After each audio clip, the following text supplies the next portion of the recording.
right, this is exciting, isn't it? Here we go, guys, in 5, 4, 3. Here we go. It's time for Joan Esposito. Live, local, and progressive. Thank you for good programming, and I appreciate the content and really enjoyed every moment. It's a privilege to have you on your station and listen. It's good stuff. It's very educational. It's time for Joan Esposito on WCPT 820, Chicago's Progressive Talk. Hi. Thanks for joining me this Wednesday, February 12th. Hump Day. Hump Day. It's all downhill after you get through today.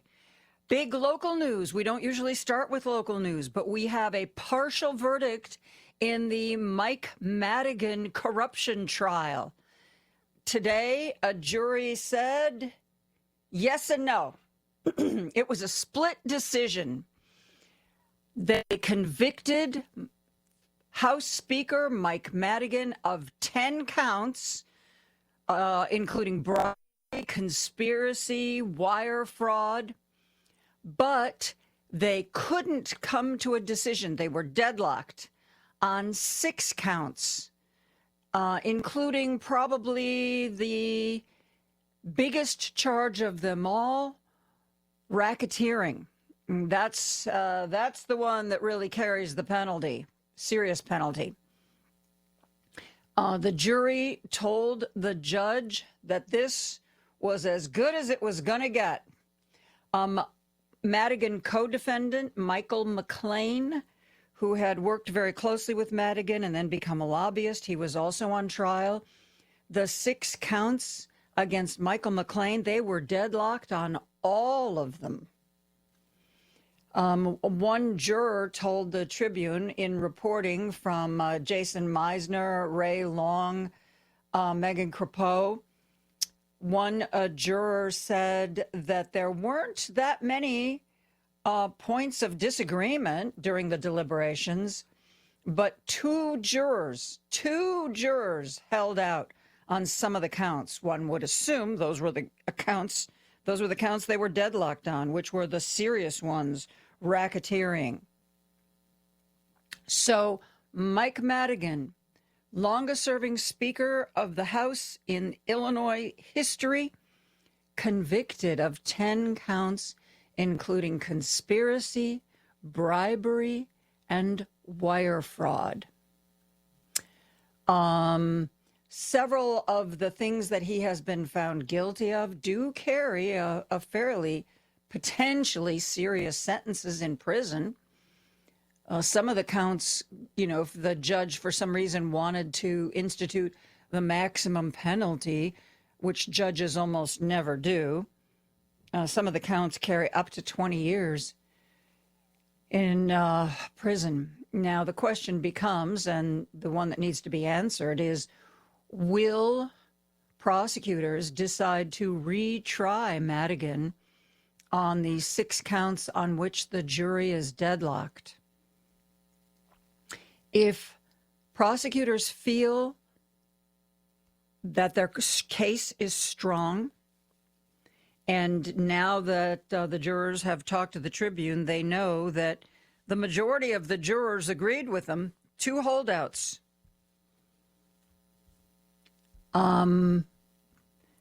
It is possible that the prosecutors will retry Madigan on the 6 most serious counts. So that's where that stands right now.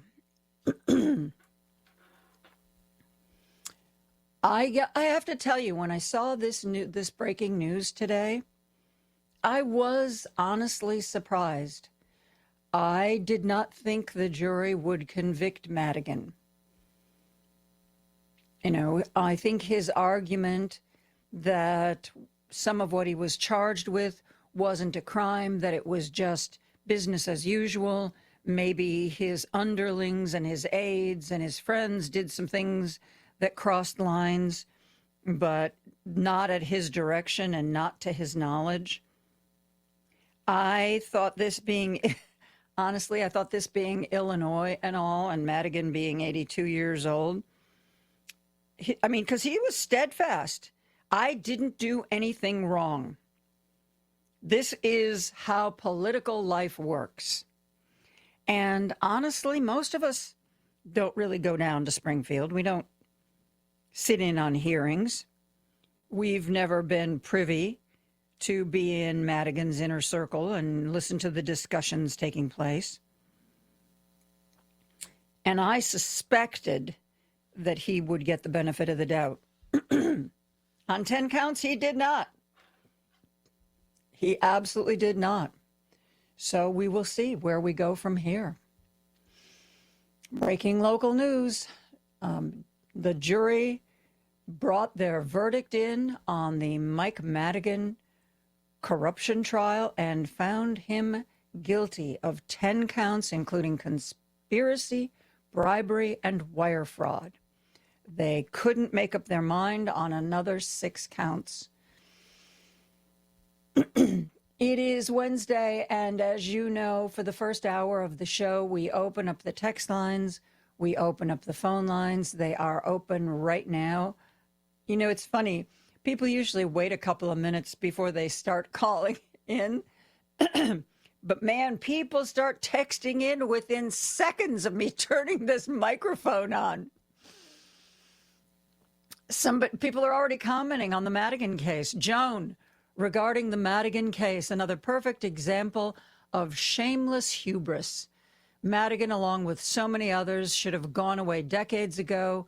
Maybe he'll get a pardon, since everyone is from the king of no shame. That is, of course, referring to the pardon that Rod Blagojevich just got recently.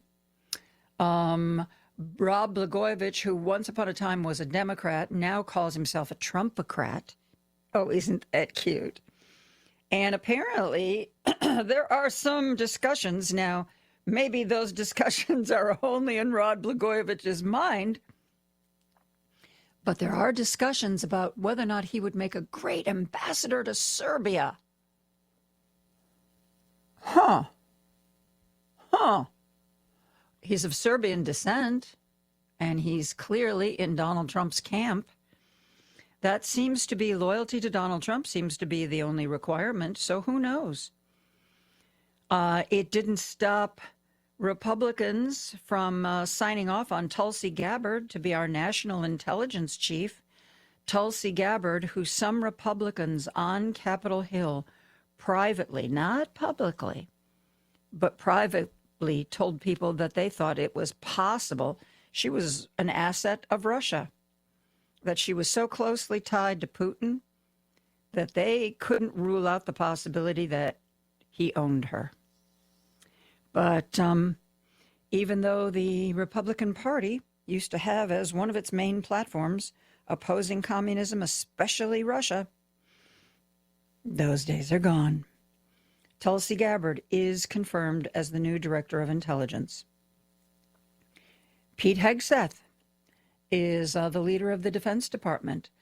Pete Hegseth, who famously said yesterday, well, you know, I really don't think Ukraine's demands are appropriate. Ukraine wants too much. Like what? You know, maybe their country back after being invaded? A lot of news today about how Putin and Trump have agreed to visit one another, which is going to be kind of interesting because I believe Putin is facing the International Criminal Court is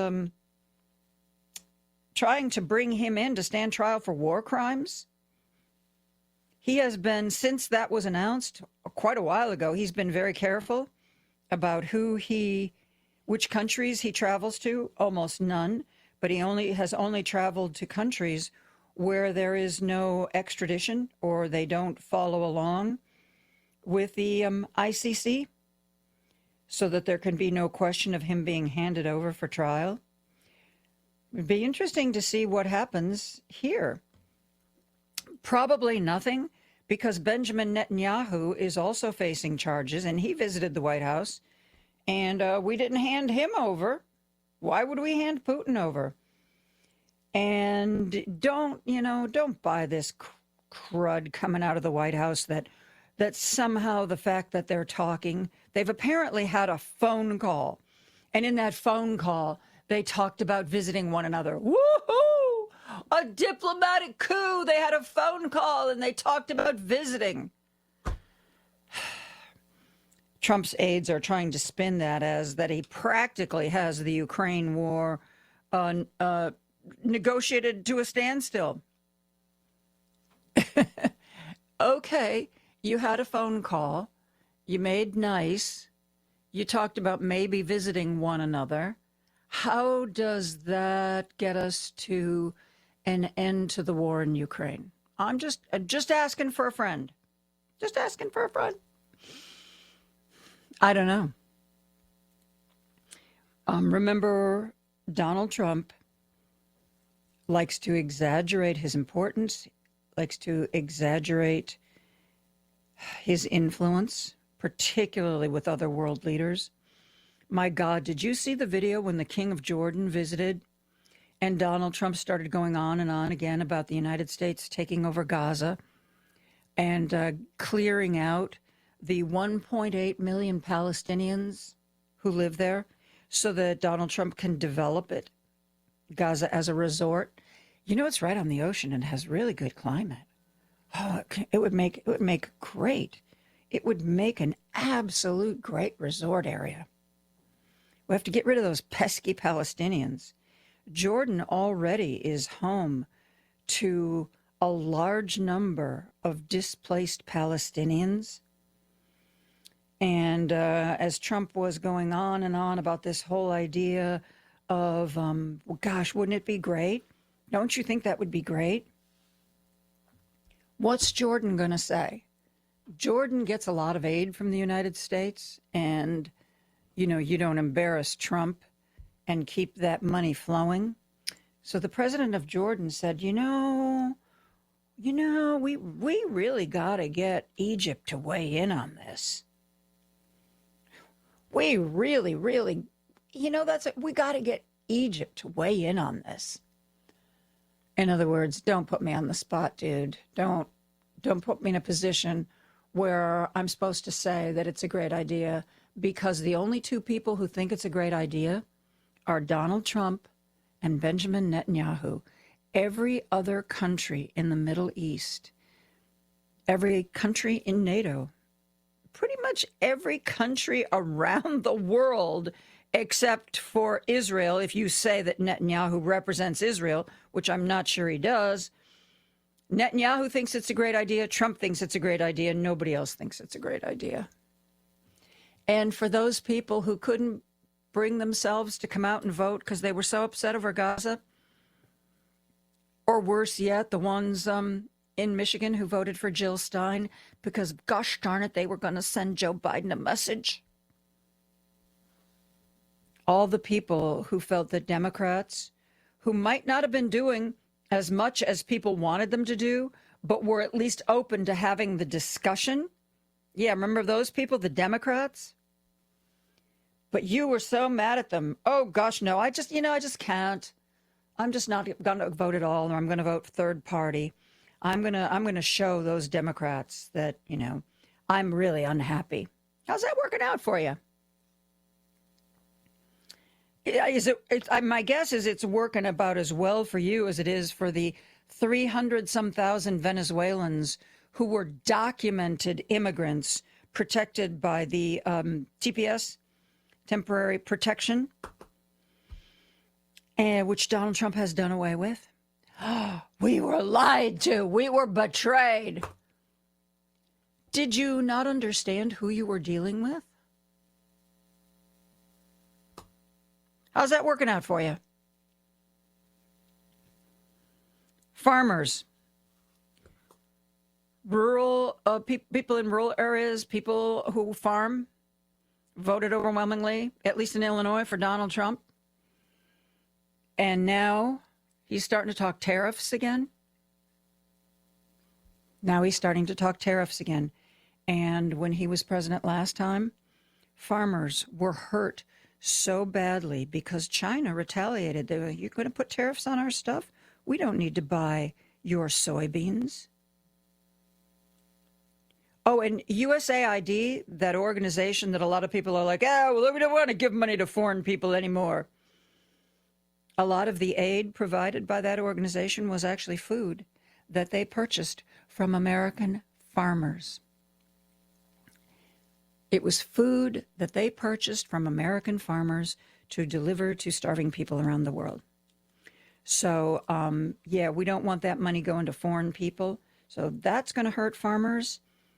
And if and or when, China's not going to just sit around and ignore Donald Trump. They're going to do what they did last time. They're going to retaliate. And who's going to suffer? Last time Donald Trump was president, farmers were suffering so much. They were so in danger of just going belly up that Donald Trump ended up writing them all checks, subsidies, to keep them afloat because his tariffs had ruined their livelihood. The checks that Donald Trump wrote ended up costing a lot more than any money that came in on the tariffs. He's not a financial genius, folks. And I guess we just have to wait till group by group that voted for him realizes that they were lied to, or that, let's slash government waste. Let's do that. Let's get rid of all the government waste. Oh, wait a minute. You're not going to get rid of this program, are you? This program, I depend on it. My kids depend on it. My parents depend on it. You're not going to get rid of that one, are you?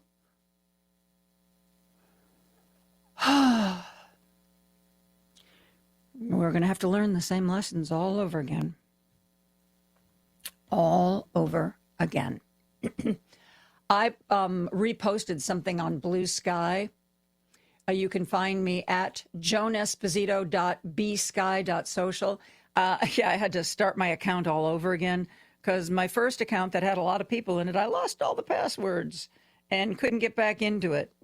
So I had to start a whole new Blue Sky account that I'm building up again from scratch. But I reposted something from Stacy31. Why, somebody, you're saying, why did I repost Stacy31? It's not somebody famous. She put some steps up that she called quick resistance, and I followed the steps, and it works. One of the stupid things that Trump has said is that he wants to rename the Gulf of Mexico the Gulf of America. And right away, Google said, oh, we'll do that, sir. We'll do that. Well, if you actually Google Gulf of Mexico, a page comes up where the body of the page refers to the Gulf of Mexico, but the title of the page in the big letters is Gulf of America. So here's what you do. Google Gulf of Mexico. Go on your little Google, Gulf of Mexico, and it'll pop up. Gulf of America is what you're going to see on the top. To the right of Gulf of America, you're going to see 3 tiny little dots. Click on those dots, and you can send feedback. Click Send Feedback. And then it'll say, well, here's the post. What is it you want to do feedback about? So then you click Gulf of America, and you select inaccurate content. And then your final step, well, why is it inaccurate? It's going to want to know. And you just select incorrect. And in the little message box, type in the correct name is Gulf of Mexico. It's fun. It's resistance. It takes 2 minutes. I'd love to know, when all is said and done, how many people they hear from. Do you think they'll ever tell us? Let's go to the phone lines. Cheryl's on the phone from the north side.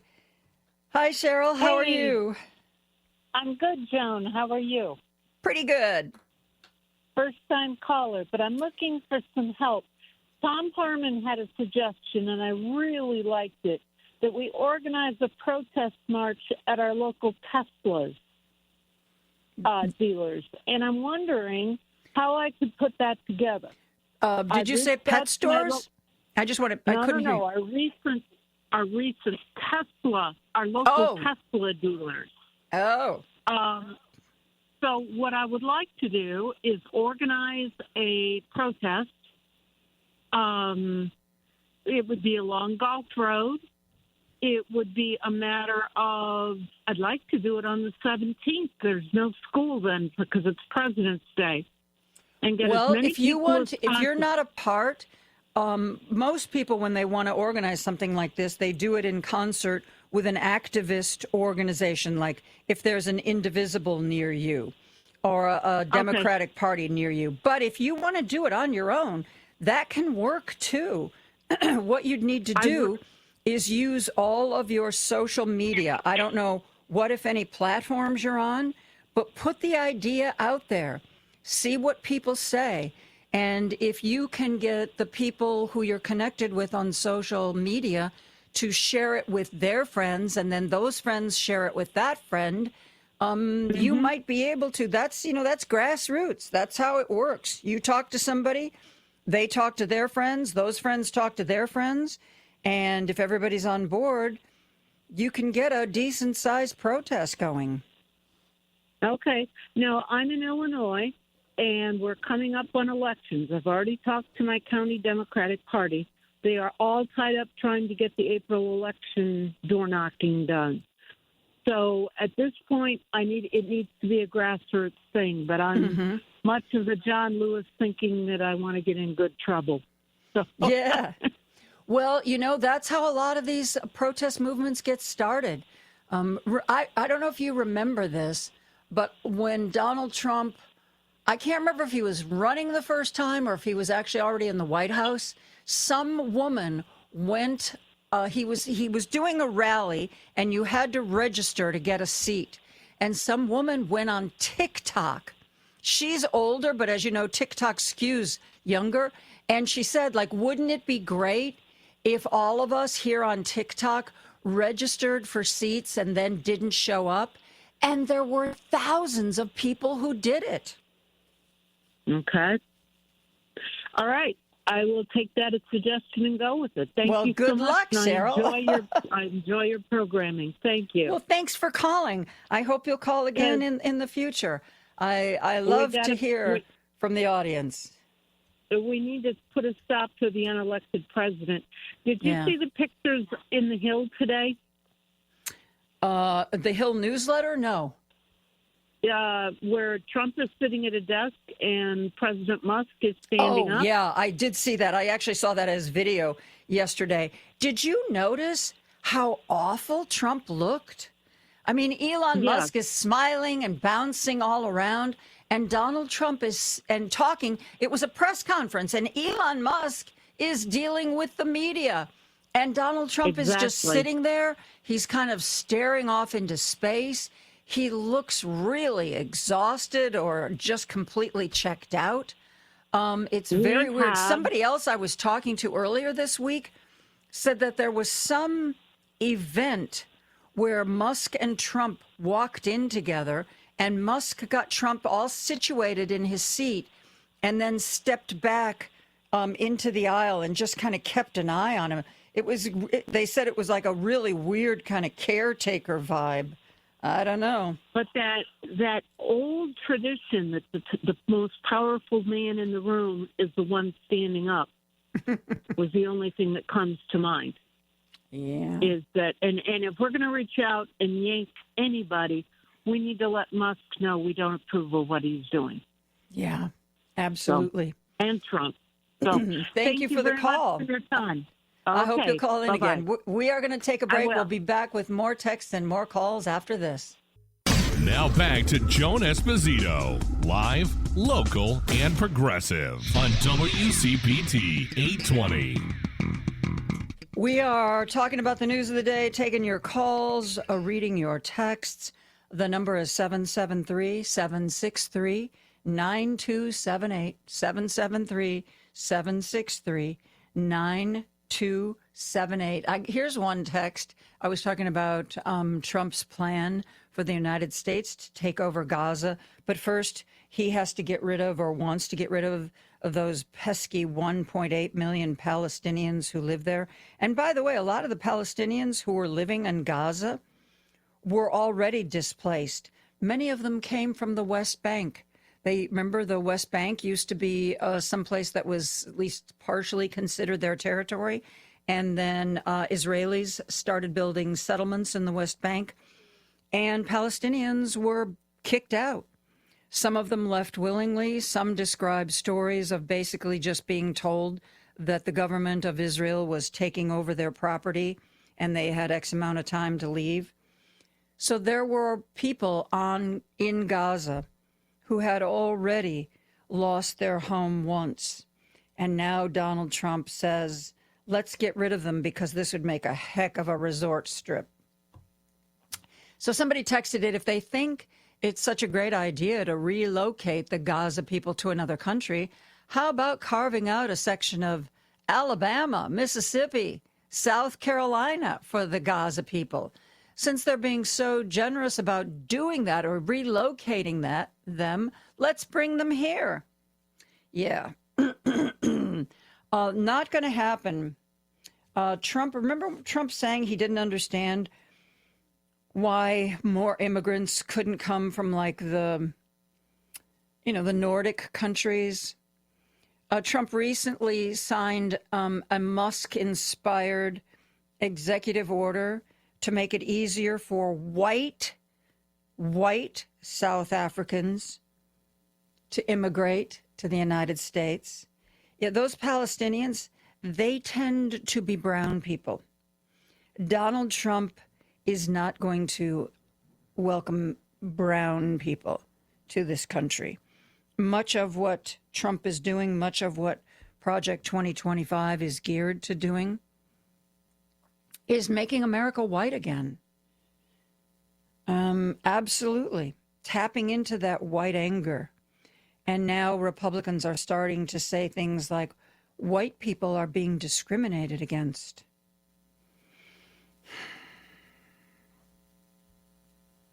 Anywho, moving on. Let's go back to the phone lines. Lisa is on the line from Chicago. Hi, Lisa. Hi, Thanks for calling. It's actually Myrna. Hi, it's actually Myrna, Joan. Myrna. I'm calling about, I'm calling about the budget cuts, 20% for SNAP and $880 billion for Medicaid. $880 billion happens to be the entire fund for Medicaid. So shocked. I'm shocked, Lisa. Oh my God. Yeah, and they're using the word budget cut. They're not saying elimination of. It's just a budget cut. While they're also proposing, and this is House Republicans, they're proposing a $4.5 trillion tax cut for billionaires, along with these two budget cuts. Yeah. And Donald Trump is savvy enough to know that he will get even Republicans opposing that. People like Chip Roy, who don't want to see the U.S. government take on any more debt and would like to see us get rid of the debt we have. He's a very angry Republican I think he's from Texas. Donald Trump knows that he wants to give his billionaire buddies tax cuts, but there are Republicans who will not stand for it. So he wants to be able to get his tax cuts and say, look, it's not going to cost us anything because we saved this amount of money here, here, and here. Because he doesn't care about poor people or sick people or black people or brown people or women people. He doesn't care about any of that. Let them bear the brunt of this. He thinks those people are powerless. That's why you can run roughshod over them, because you can't run roughshod over the billionaires because they've got the money to fight back. Woo-hoo. Exactly, yeah. So I'm hoping that whoever is in charge at WCPT would post a quick link to a website where we can all contact our representatives. This is dire. I don't benefit from either Medicaid nor SNAP, but I do have friends and a couple of family members that do, and I see how they struggle. And if we don't start, even if we don't benefit from them, somehow we're going to be affected by it in the future. And if we don't stand up for our loved ones, people that we know that do benefit, they're going to lose everything. We don't know what kind of life, if they're even going to be able to sustain themselves if these budget cuts go through. So I'm hoping that WCPT's website will include a quick link to a website that will give us all of the representatives' phone numbers and addresses so that we have a quick place to be able to call or write to them. So that is a great idea, Myrna, and I am going to pass that idea along. Are you on social media at all? Oh, all the time. Yeah. Are you on Blue Sky? I'm about to. I heard what you said earlier. I didn't know that you had switched, so I'm going to go on there also. But because you can. There are a number of sites that provide all that information, and I will. While I was talking to you, I just posted on Blue Sky a link to the site that I have bookmarked, and it's called MyReps. MYREPS, myreps.datamade, DATAMADE.us. And you click on that, and you put in your address or your zip code, and it will give you your local reps, your county reps, your state reps, and your federal reps. It will give their name. It will give what job they have. It will give their address. There's a contact button that you can click to get in touch with the office. But that's not the only site that does it. There are other sites that where you put in a zip code or an address and you get all of that information.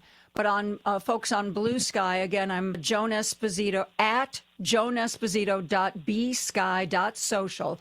I have just now posted the link that I use when I forget, like, who represents me at the county level? Oh my gosh, I can't remember.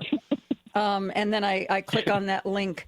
Also, if you go to my Blue Sky account, I reposted Stacy's post where she walks you through step by step how to go on Google and tell them that the Gulf of Mexico is actually the Gulf of Mexico and not the Gulf of America, and they are misnaming it. It is incorrect. It is not factual.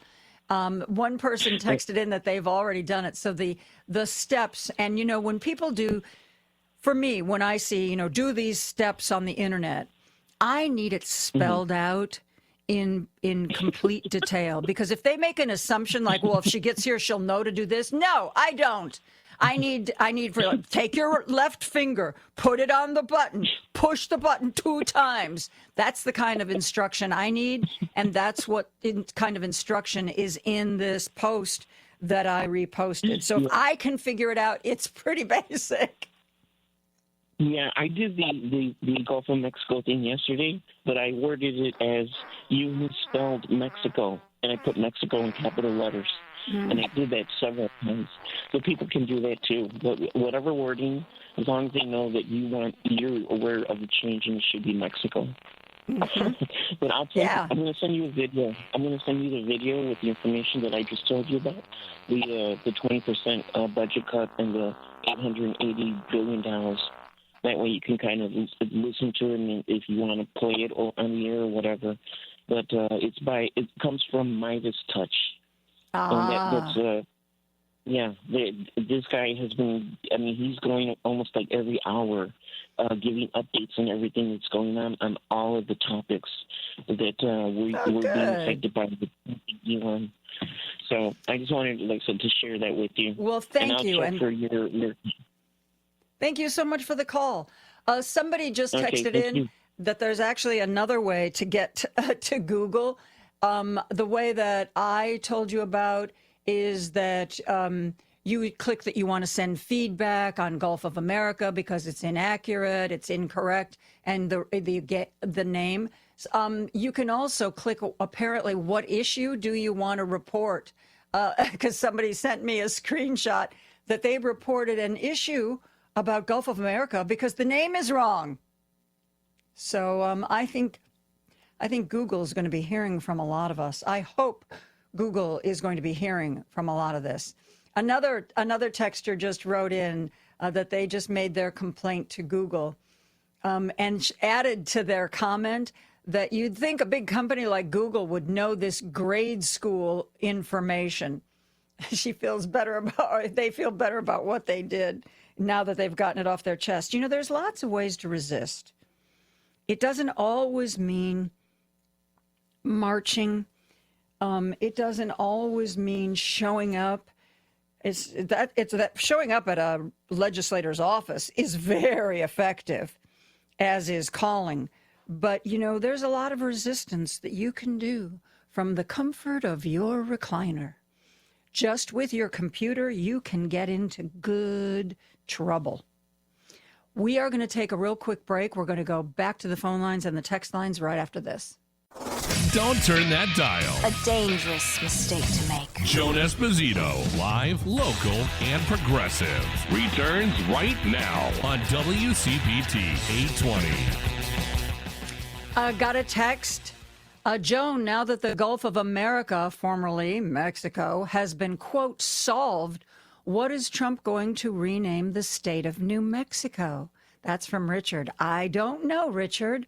New America, maybe? I don't know. Somebody else texted in, how long do you think it will be before the aggrieved young white male files a lawsuit against fast food restaurants for offering senior discounts or military discounts, or against the Special Olympics for only allowing people with a disability to compete? Well, that's taking it to its logical conclusion now, isn't it?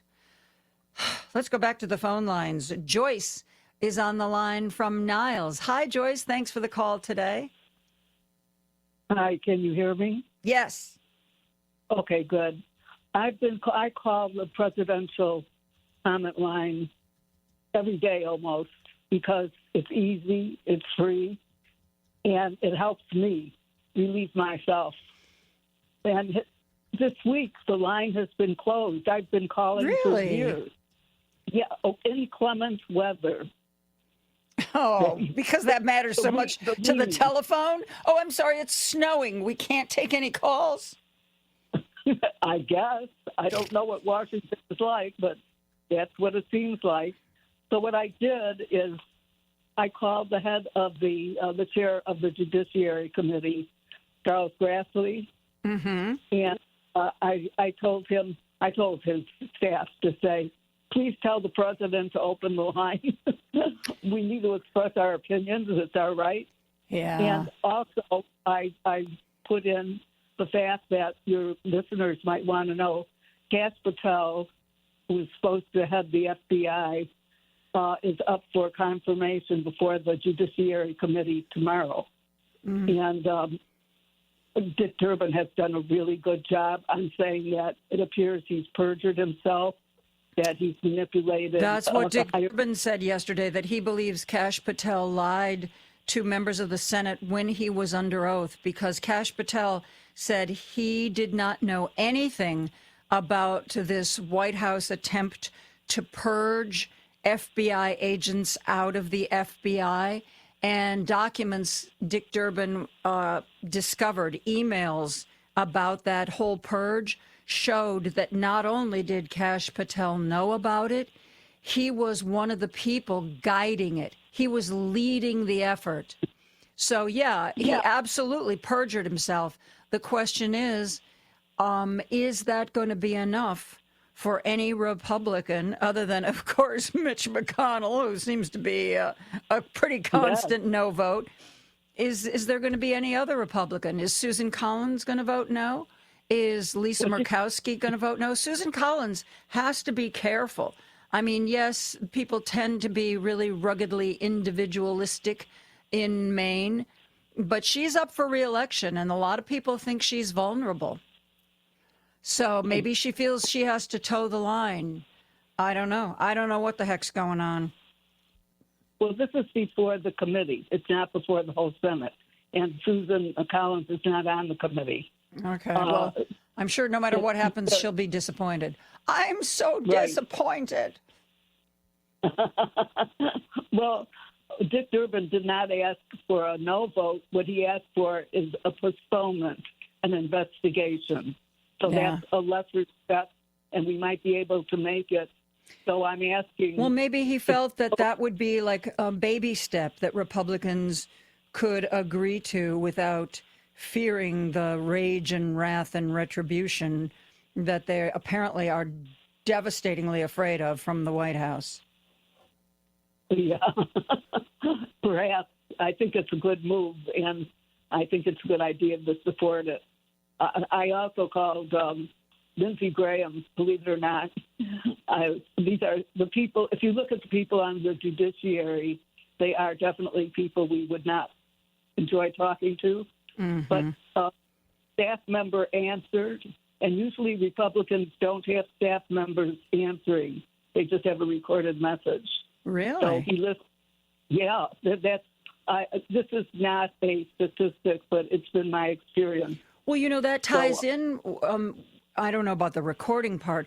I saw a video that AOC, Alexandria Ocasio-Cortez, posted. She does a lot of stuff live on social media, and she said, not so much now, but the first 2 years she was in office, she said her phone lines blew up, and they were mostly Republicans. She said, I can tell you from my experience and the experience of my colleagues, Republicans are much more likely to call their reps than Democrats, and they call them consistently, day after day after day, week after week. She said the number of calls you get from Republican constituents will always outweigh the ones you get from Democrats because, they're mad as hell. And we have to even that playing field. We absolutely have to even that playing field because she said, no matter what, even if the calls are coming from the other side of the aisle, you get enough of them and you start paying attention. So you know what? Let's call. Absolutely. Yes. Thank you, Joan. Thank you, Joyce. I really appreciate the call. I'm going to try to squeeze in some more calls before we wrap this up. Our good friend Dave from Hoffman Estates is on the line. Hey, Dave. Hey, John.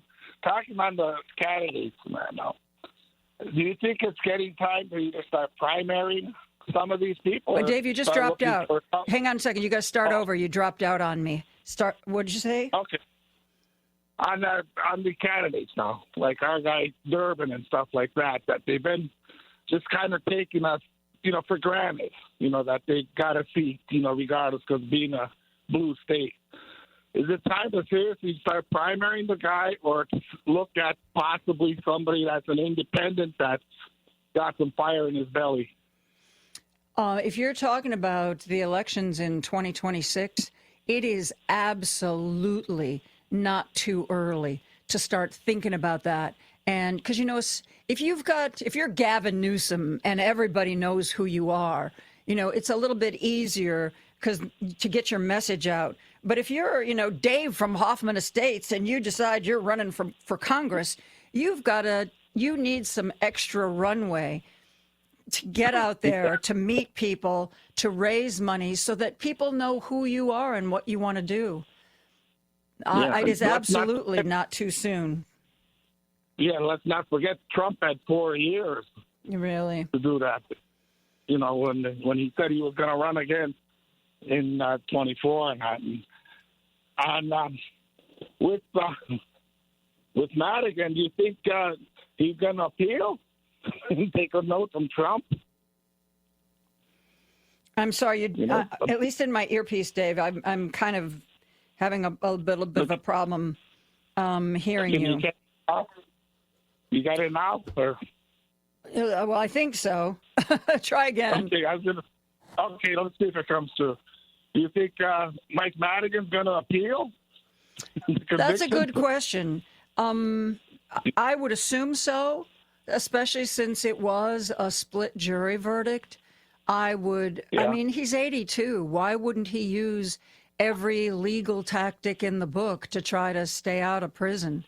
If I were in his shoes, I would appeal. I mean, because it's not like he's ever admitted any wrongdoing. I'm sure he feels that he was wrongly convicted.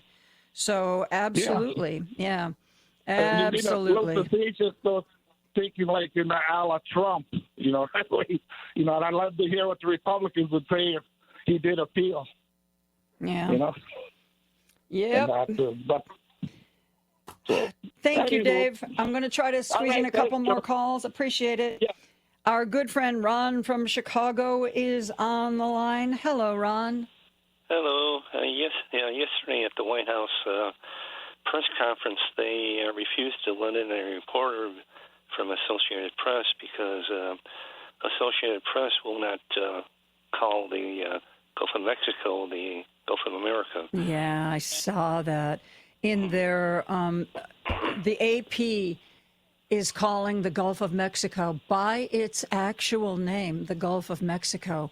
And because of that, the reporter from the Associated Press was not permitted into the White House press room. I mean, this is where we are. We have the silliest president, I think, in history. I mean, forget about corruption, forget about convictions and all the other things he's got going for him. He's just venal. He's just silly. He can't concentrate. You know, you want to do something for America? Don't ban the reporter from AP. Bring down the price of eggs. Get a handle on bird flu so that we stop having to decimate bird populations and we have more eggs to sell. That would be useful. Right. But that's just, you know what? He's teaching them. He's trying to teach the media that if you oppose me, you will be punished. So you better handle me with kid gloves and treat all of my crazy ideas like they make sense. It's intimidation, Ron. That's all it is. Right. And one more thing, this Peter Hess stuff, is that his name? He is changing the name back to names of the Army camps back to where they were, the Confederate generals. Yeah, I've heard talk that that's what he wants to do. I don't know if he can just do it by order or whether there's a process that it has to go through. But a lot of military bases were named after, some of them were named after Confederates, people who were treasonous, people who tried to bring down this country.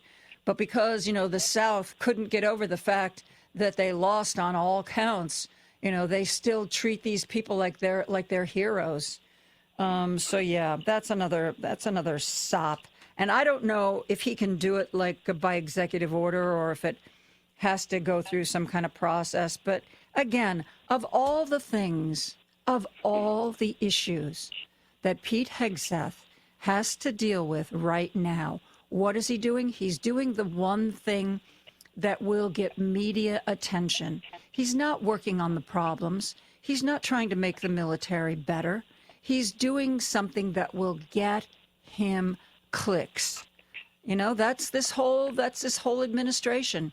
And when one of these cabinet members starts to get a few too many clicks, it will probably be the beginning of the end for them because, there can only be one, and that one is Donald Trump. Unless, of course, it's Elon Musk, who's, who can buy his way into anything. He's the one in charge. Mm-hmm. Thanks for the call, Ron. I appreciate it. George is on the line from Chicago. Hello, George. Hi, Joan. How are you? So far, so good. Can you hear me? Yes, I can. Okay.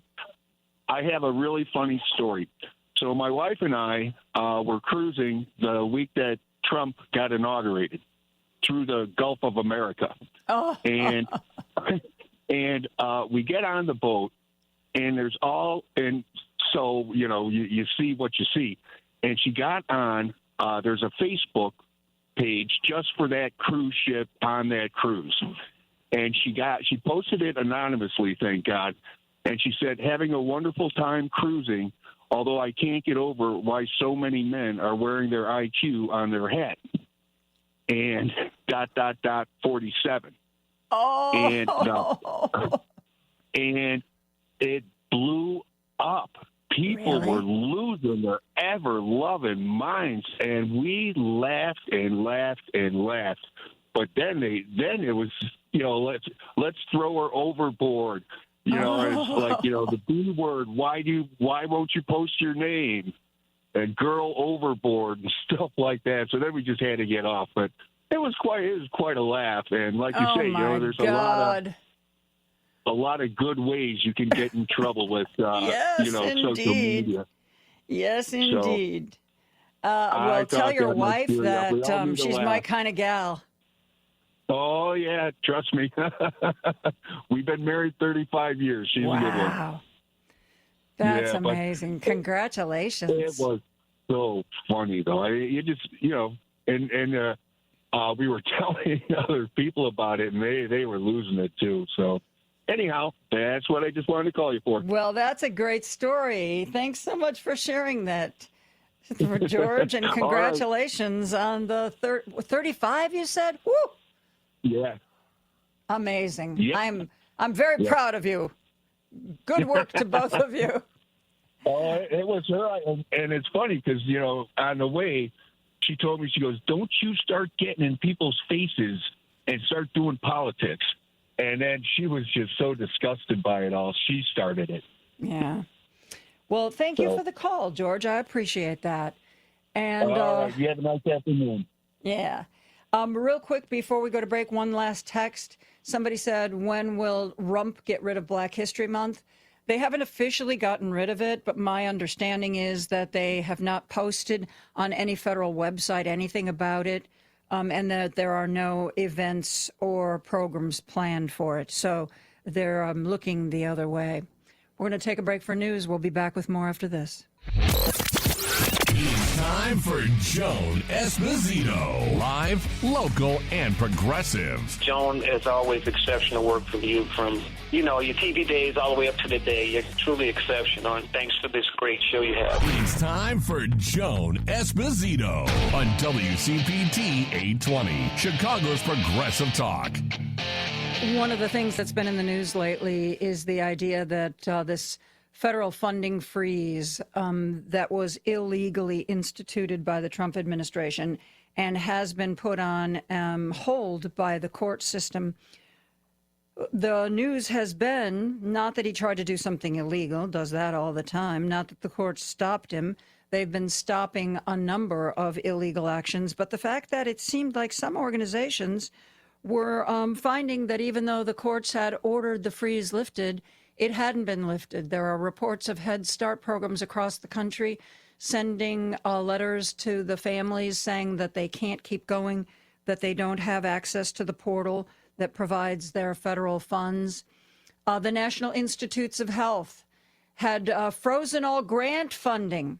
Remember that report about, hey, it isn't just pediatric cancer they don't want to fund, it's all cancer. As a matter of fact, anything that the National Institutes of Health is funding has been frozen. Well, this morning there was a memo distributed at the NIH that acknowledges that that funding freeze was illegal and directing staff to resume issuing grants. Let's hope that something similar will happen at USAID. This is from a ProPublica article published end of January, not that many weeks ago, like a week and a half ago, something like that, written by Brett Murphy and Anna Maria Berry Juster. Here's how it starts. This was published January 31st. On Friday morning, the staffers at a half dozen U.S.-funded medical facilities in Sudan who care for severely malnourished children had a choice to make. Defy President Donald Trump's order to immediately stop their operations or let up to 100 babies and toddlers die. They chose the children. In spite of the order, they will keep their facilities open for as long as they can, according to 3 people with direct knowledge of the situation. The people requested anonymity for fear that the administration might target their group for reprisals. Trump's order also meant that they would stop receiving new, previously approved funds to cover salaries, IV bags, and other supplies. They said it is a matter of days, not weeks, before they run out. Brett Murphy, who was a co-author of that ProPublica article, joins us now. Brett, first of all, incredible, incredible reporting. ProPublica is one of the sources of information that we have been touting on this show as people start to lose faith with cable news or lose faith in the impartiality of places like the Washington Post or the New York Times. We have been saying, there are other places where the information is still good, and ProPublica is one of them, and it is reporting like yours, Brett, that makes us feel comfortable publicizing your particular institution. Great job on this reporting.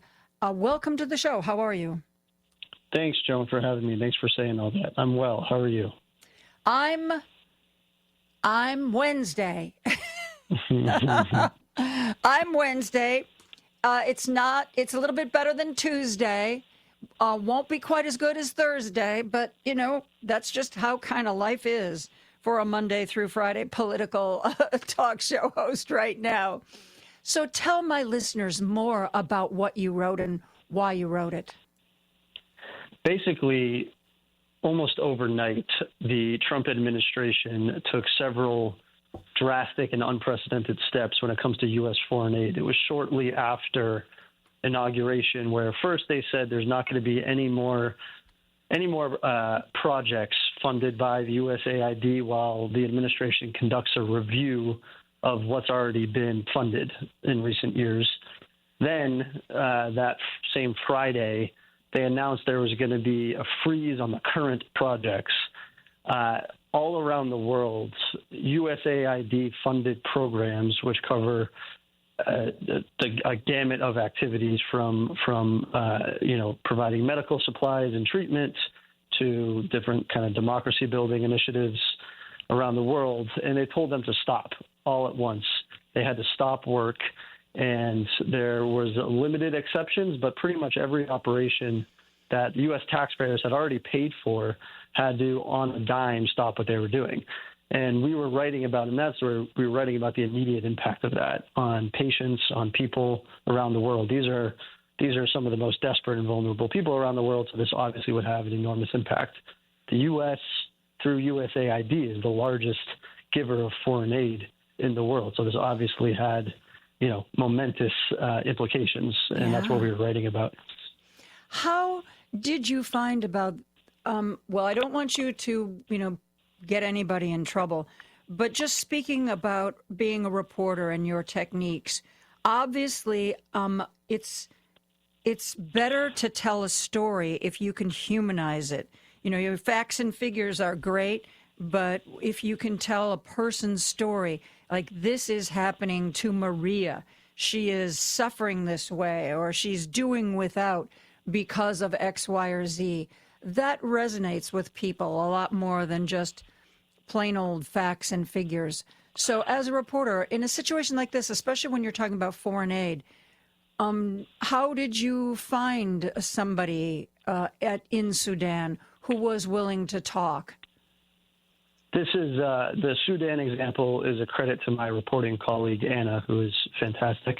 But the way we were doing this, the way we were identifying this impact in such a short time frame was through people at USAID. So in addition to shutting down all of these programs worldwide, they were in tandem effectively gutting the agency. They were putting civil servants on administrative leave. They were locking people out of their systems. They were laying off and furloughing contractors here stateside. All of these people had a critical role to play when it came to processing the payments, getting money out the door for these programs. These were the kind of frontline liaisons with those contractors and those nonprofit organizations around the world.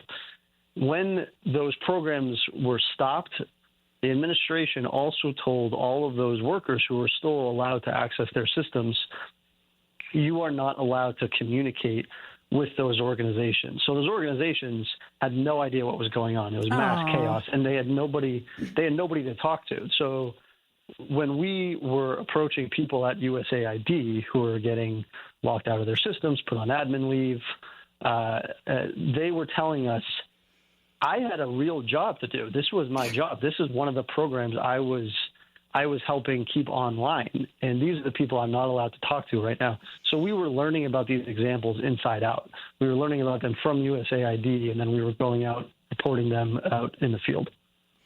That's amazing, and congratulations, Anna. That's some terrific work. I had this reporting today that the NIH at least acknowledges that the hold order on medical research was illegal, and that anybody in charge of distributing funds should be distributing those funds yet again. What's going on with USAID? There's been, in the past 3 days, there's been a flurry of litigation. We're trying to stay on top of it. It's getting to be quite a bit. First, worker groups sued the administration, and they said that it was unconstitutional what Trump, Secretary of State Rubio, were doing. Basically, the charge was this agency, which was first created by executive order but later established as an independent agency by Congress in '98, so it's a congressionally created agency like any others. Because of that status, it cannot be unilaterally gutted. This is what legal experts told us too. So on that legal grounds, there's been several lawsuits saying that the actions the administration has taken to gut the agency, halt its operations, and pretty much fold it entirely are unconstitutional and illegal. There's been various laws they brought up too, the Impoundment Act. We wrote about the Privacy Act. Several different possible violations that people have been alleging. In response to that, a judge early this week issued a temporary restraining order on the administration and said, while we sort this out, while we hold hearings about the claims from these workers, you have to reinstate everybody who you had put on administrative leave. They had put thousands of foreign service officers and civil servants on administrative leave en masse. And in addition to that, they were repatriating, forcing people abroad to come back stateside. So this is 2/3 of USAID is overseas, including in war zones. They put them on administrative leave. They cut off their access from government systems and said, you have to come home. You have 30 days to do it. The workers allege that this was unconstitutional as well. And the judge said they have to pause those efforts. They have to reinstate everyone's systems, let them get back online. And at the same time, the administration has been trying to issue waivers to individual nonprofits and organizations, telling them you're allowed to start work again. We're issuing you a waiver on that stop work order. However, that took a while. That took a couple of weeks, which is what we wrote about. There was confusion and chaos on who could apply for the waiver, how to even do it. And in the meantime, there was nobody really left at the agency, at USAID, to process those waiver applications. There has not been people there to get money out the door. So even if these organizations do get a waiver, they've had a lot of trouble getting the money that's already been congressionally approved for them. So there's been all sorts of these complications, and the courts have been, I guess the best way to put it is slowing it down. They've been slowing down the dismantling of the agency, which is what the administration has been doing. I'm speaking with Brett Murphy, who's a reporter at ProPublica. He and Anna Maria Berry-Jester on January 31st published a great article about the Trump administration and whether or not the ban on humanitarian aid is or is not in place. We are going to take a real quick break. We're going to be back with more after this. Joan Esposito, live, local, and progressive. Every weekday afternoon from 2 to 5 p.m. on WCPT 820. And I'm joined by Brett Murphy, who's a reporter at ProPublica. ProPublica is an organization that is reliable, is a source of unbiased information and reporting. It's a place where you can trust the information. If you're looking for someplace you feel a little more comfortable counting on, if you can afford one more subscription or to donate to one more place, this is a good place to choose. Brett and Anna Maria Berry-Jester posted an article end of January on the USAID freeze, unfreeze, but is it really a freeze? Did you get a waiver? Is that money coming through? There's been a lot of speculation, speculation. J.D. Vance said the quiet part out loud, Brett, that, when Donald Trump gets these court rulings that go against what he wants to do, he really should just ignore them. Do you see any of that kind of feeling in the confusion and chaos around USAID? There's a lot of concern about it. There's a lot of concern about that sentiment throughout government right now. All the people we're talking to, including legal experts who have worked in multiple administrations, have said that would be, if the executive branch was to ignore the courts, that would only exacerbate a constitutional crisis, because that's supposed to be the primary check on executive powers of the courts. So they're supposed to measure the constitutionality of policy decisions of any administration. That's what the courts are there for. So this is top of mind to a lot of people.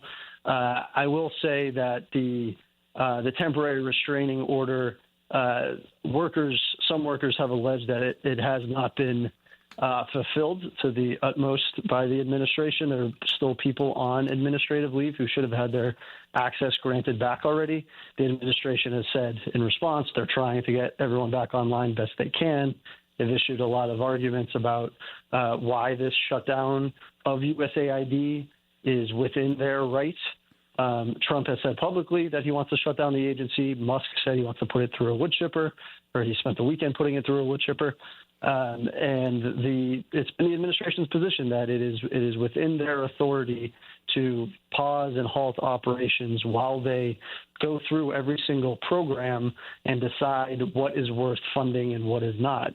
Congress has said that, or the Democrats in Congress anyway, have said that was our role. We have the power of the purse, and we already approved. Well, that's been their argument. So many Democrats I've heard in the last week say, look, if you want to do an investigation or an audit of these agencies, if you want to see where every penny is going, and if you, at the end of that, decide that there are certain programs or certain whatevers that just aren't worth the money, that's how it's supposed to work. We're on board with that. That is the process for finding waste or finding maybe places where we could get more bang for the buck. But that's not what the Trump administration is doing. It's a power grab, isn't it, Brett? Well, they have said, the administration says that there was no other, with USAID anyway, I can't speak to the other agencies, but here at AID, they said we couldn't audit and we couldn't review while the programs were online. This is not an argument a lot of people buy within the agency. They said, of course you could have. But they say we had to pause everything to make sure that we got full compliance from our own workers. They accuse civil servants of being insubordinate and deceitful and keeping programs online that they wanted to shut down during this review. So it's very clear that the administration, the leadership of the administration, is currently at stark odds, doing battle with their own civil servants. We reported this in a subsequent story. The civil service is, like the foreign service, is supposed to be pretty sacrosanct. It's supposed to it's supposed to transcend partisan politics. These are supposed to be protected individuals who work at the behest of any incoming administration, Democrat and Republican alike. The end run that this administration found to sidelining them was administrative leave en masse. They just effectively are charging taxpayers for these individuals to not work. They were locked out of their systems but still paid as a way to cripple the agency. That's what happened. I remember when, before Pete Hegseth was finally voted on as head of the DOD, someone, not in one of the hearings, but with reporters, somebody said, well, I raised the question of this guy's never managed an agency anywhere near this size. He's done these two little veterans organizations that didn't amount to a hill of beans. And they said when they raised that question to one of their colleagues, they were told, that's what the staff is for. He doesn't really need to know how to manage the agency. That's what the staff is for. Only in some of these places, they don't want the staff there either.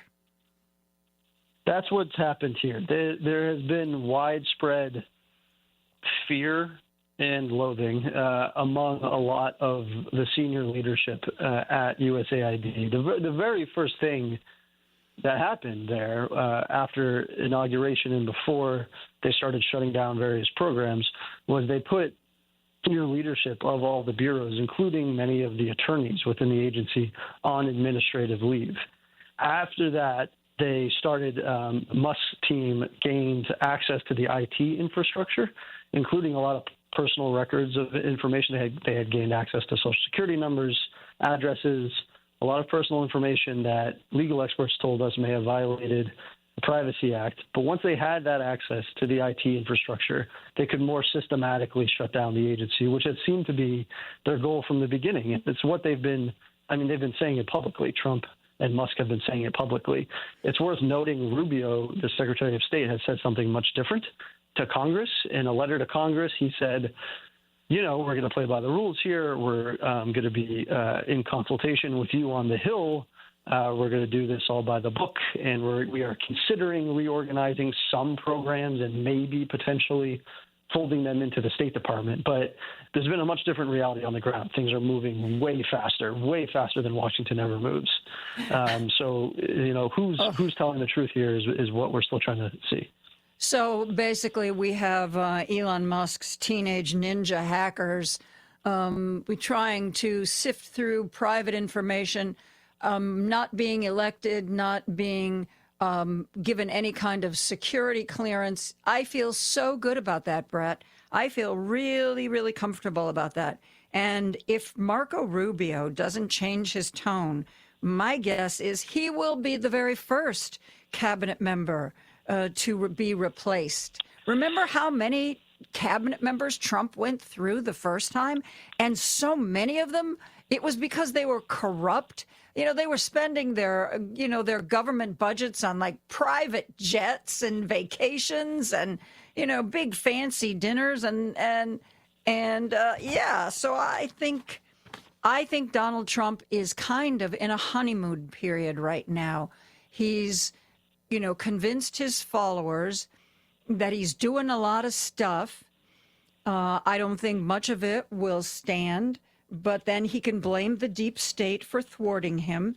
And I don't know if you saw that CBS poll that came out recently where, they think he's energetic, he's doing stuff, yay. But if you look down in the poll, when people were asked about specific issues, like what do you think about the idea to take over Gaza?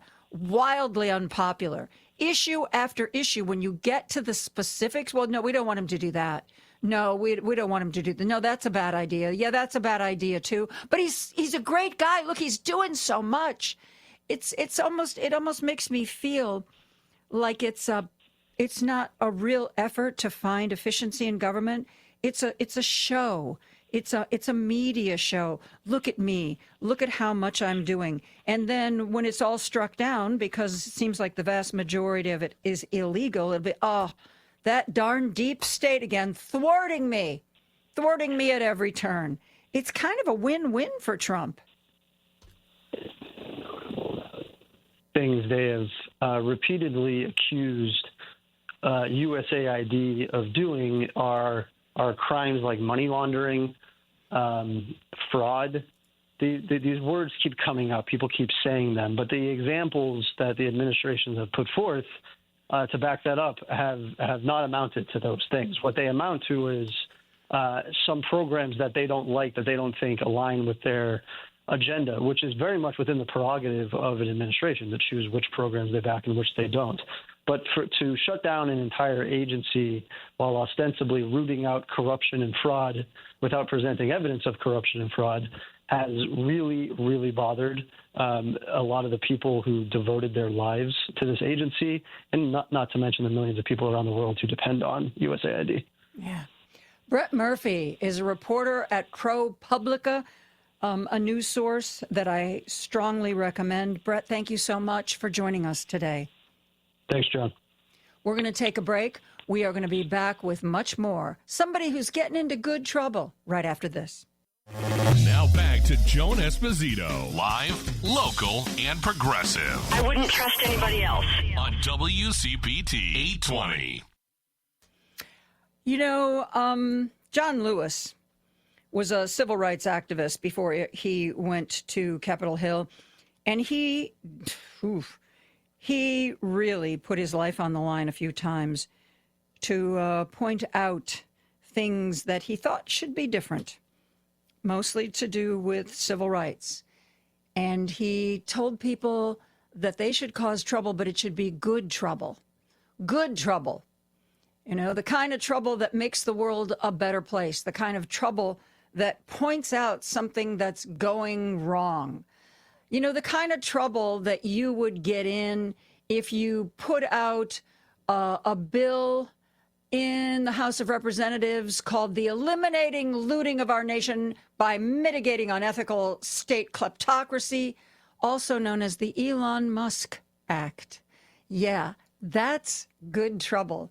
And that is the good trouble that a veteran House Democrat has decided to get into. We're joined by Congressman Mark Pocan from Wisconsin's 2nd District. Thank you so much for being here, Mark.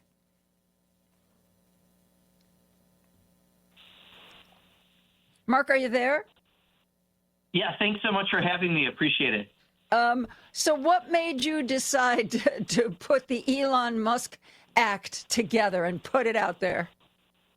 Because our democracy is at risk right now. This unelected billionaire who spent $277 million minimum to elect Donald Trump and Republicans now is, rightfully so, thinking he owns them, and he's been put in charge of essentially every federal agency turning on and off the spigots of money.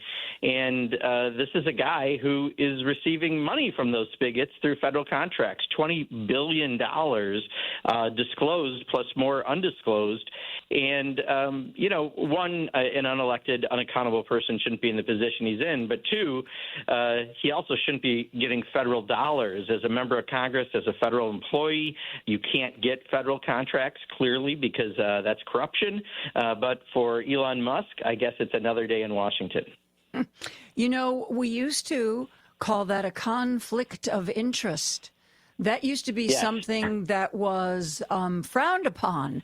But in the olden days, when I was young. Yeah, well, I think, Donald Trump probably has like a high school degree in grifting. I think Elon Musk has a PhD in it. So, this guy has every trigger right now. And if you're a federal agency and you don't want to be tore apart, guess what? You come up with a contract for SpaceX or Starlink or one of his other companies. And, so the bill basically says either he can keep his contracts and, throw dollar bills on him while he's in bed, or he can have the federal job that he's got. But you can't have both because certainly that does lead to corruption. And, I don't know if the Republicans are going to move forward. I'm certain they will not, but they should, because it's, the same rules that apply to us for good reason. But, what's happening right now, is pretty horrendous. Thankfully, there's a lot of good litigation. Lawsuits are our friends right now. That's what's going to help us. And then we have to just be fighting. And, this is one small step in that fight, but all of us have to be ready to, share this information and let those truly independent folks understand what kind of grifting is going on, because I think that's what we need to do. Well, that's what at least my audience keeps asking is, why aren't Democrats doing the kinds of things that Republicans would be doing? If we had a Democrat in the White House and, we had a majority in the House and in the Senate, Republicans would simply be doing things to slow things down. They'd be throwing stones. They'd be writing up bills like this to get media attention and focus, again, a very distracted media on what's important. And, my audience has been a little bit frustrated because I feel like I can name on the fingers of one hand the people in Congress, the Democrats in Congress and the Democrats in the Senate, who seem to be doing anything to fight back against what's happening. And when I saw what you were doing, I thought, I've never talked to this man before. He's a congressman from Wisconsin, but he's doing something. He came up with this idea that he doesn't have probably a chance of getting anywhere with this bill, but it is going to, for a few minutes, remind us that this is not normal. What Elon Musk is doing is not normal, and that we should not be just going along with this. Why do you think we're not getting more protest and pushback from your colleagues? Well, I am seeing it. Part of the problem is if it doesn't get picked up, it didn't happen, right? If it happens in a vacuum, and I think that's been a little bit of difficulty. Plus, we're not in the majority. So even on lawsuits, we often don't have standing to file a lawsuit. So we're working with groups that then are doing the lawsuits, and we're supporting them and helping them. But, because Mike Johnson, because they're in the majority, even if it is only by 3 seats or even 1 seat right now while we're waiting for these special elections, he won't agree to any of the suits. So we have litigation and communication. So the lawsuits, it's really important for people to support the groups that are doing the lawsuits because that's the best way we stop things right now. But then we're doing lots of stuff. We're trying to talk about Elon Musk contracts. We're trying to talk about the illegality of these actions. We're trying to fight them. And there are other bills introduced that are doing the same thing. Just sometimes they're not getting the coverage. And, we're all trying to figure out how to work together, work with influencers, work with media to get the message out. But then we need people to help circulate that message. Because at the end of the day, I think there are many people who voted for Donald Trump that didn't realize they were going to get this. And the more we can do that, quite honestly, it'll help us looking at getting the majority next year in the House, which I think we can do, and it'll help us put a more permanent stop to some of these ideas.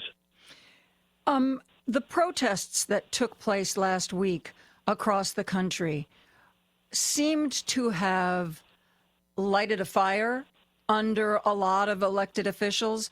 And I had forgotten about this, but Rachel Maddow was talking to one of the founders of Indivisible, and he pointed out that, when Trump was elected the first time, it was like Democrats were paralyzed, and it wasn't until there were massive demonstrations, grassroots activism, protests, marches, that Democrats kind of found their voice and started resisting. He said, so this has happened before, but he really believed that a lot of the grassroots activism that took place last week would wake up some of the Democrats who had not been real vocal. It certainly seems to be that way. I mean, Hakeem Jeffries putting out that 10-point plan for how we're going to fight this and requiring members of Congress to hold town halls and find out about what their voters are saying and thinking. Do you think maybe we're turning a corner here? Yeah, I'll tell you, I do think there's something to that because, I have to admit, I was looking for the Women's March this time. Last time, we had one of the biggest winter marches in Madison, Wisconsin, and across the country. I think there were 200 of them. But there hasn't been that this time. So I think somewhat, the national groups being able to organize and put that together does help tremendously because it's a way for us to connect with folks and get the information out, show the enthusiasm on the ground. And, my biggest town hall I ever had was when Trump first got elected.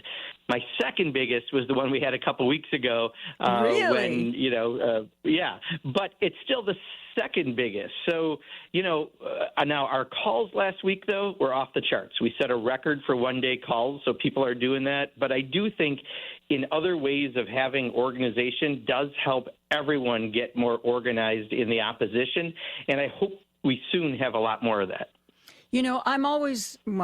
I have been encouraging members of my audience to go to these websites where you put in your address or your zip code, and it tells you all of the people who represent you, whether it's at the local level or the county level or the state level or the federal level. And there's always contact information. Sometimes there's an email address, but almost always there's a phone number. And I tell people that it really matters. But I'd like you to tell people when your office receives calls, what is the process for taking down what that person says, or how does that information get to you? Yeah, that's a great question, and it's really important to let people know. Even if you think someone agrees with you, call their office and leave that message, because the way it works for me, and I'm sure it works for most elected officials, is we get a weekly report of everyone who called or sent an email or sent a letter by the main subject areas, and we can see the volume and the intensity. I know that I got 4,000 calls last week because it was in my weekly report.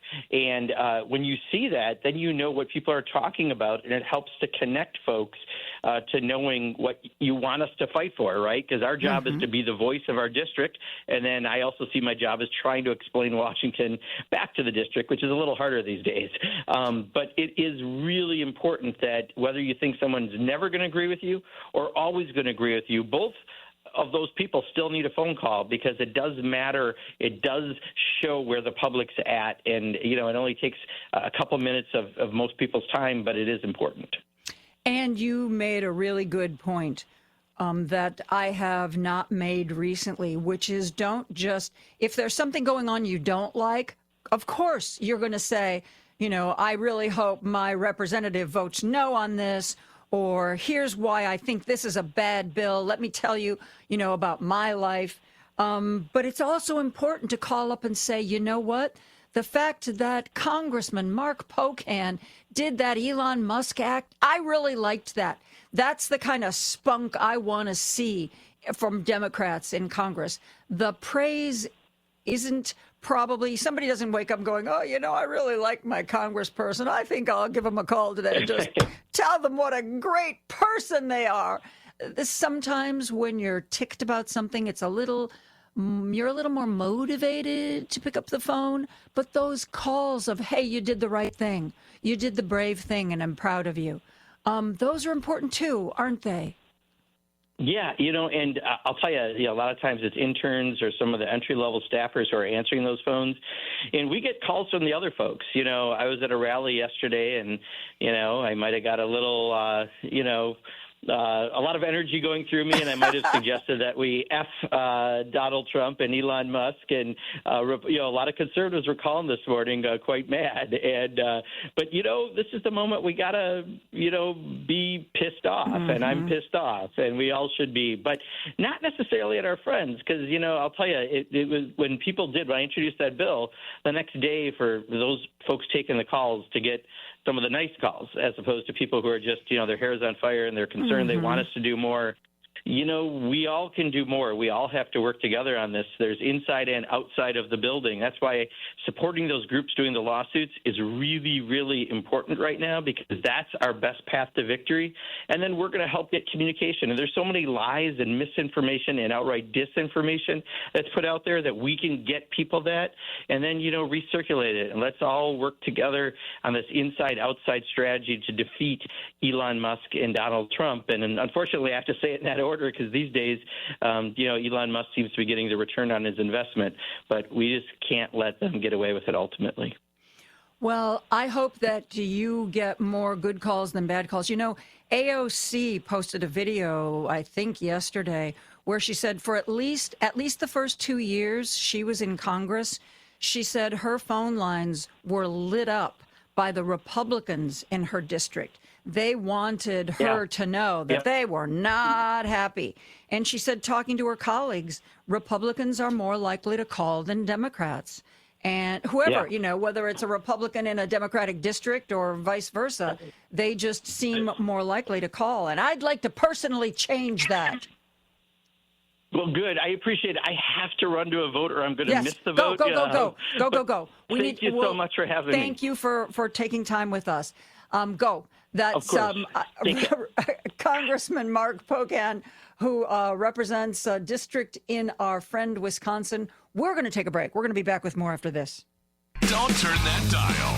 Joan Esposito, live, local, and progressive, returns right now. A fair balance where the facts come out. On WCPT 820. I was talking about good trouble and how John Lewis told us that that's what we should be doing, particularly when politics isn't going the way we'd like it to. I just talked to Mark Pocan from Wisconsin about the good trouble he's getting in by putting together this, an act to basically stop Elon Musk's interference with the government. Somebody who we've talked to before on this show who always knows how to get into good trouble is former Governor Pat Quinn. That's kind of his job now, is creating good trouble here in Illinois. Pat, it's so nice to have you back. Well, same here. I appreciate the kind words, Joan, and today's Abraham Lincoln's 216th birthday. So we're the land of Lincoln, and he believed in government of the people. And I was just listening to Mark there. We got to definitely take on the powers that be there in Washington, D.C., and we got work to do here in Illinois as well. Well, I know one of the big pushes, one of the issues that's been really important to you and where you have been trying to make progress is in the field of ethics. And I know that you're now working on a new issue there. Tell my listeners all about it.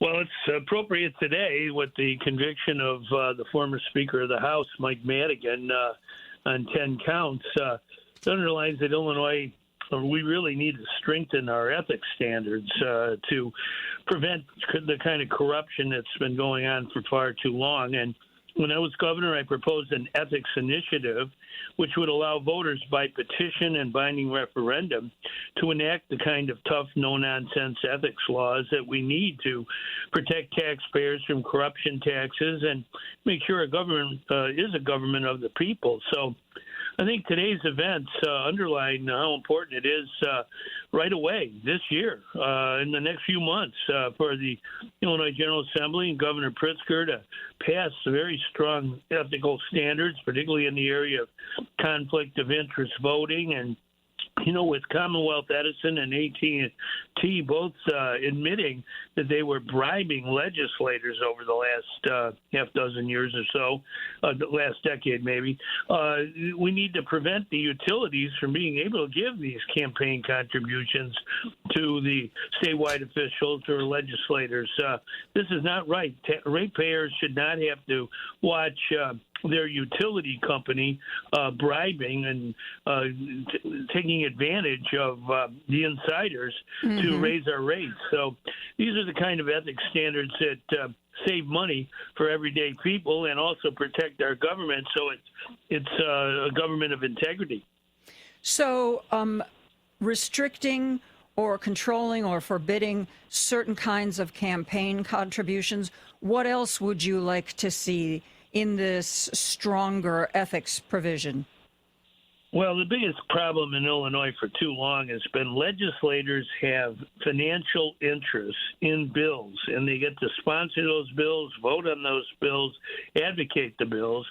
Oftentimes it might be raising insurance rates or doing something where they have a career interest or on a payroll, and they end up so-called regulating the very companies that they work for. So that's not healthy, and I think what we have to do in Illinois is enact what other states have done long ago, and that says if you're a legislator and you're getting financial interest in a particular bill, you can't vote on it, and you certainly can't advocate for its passage. So back 1976, believe it or not, almost 50 years ago, voters in Illinois signed petitions to have a conflict of interest standard in our state.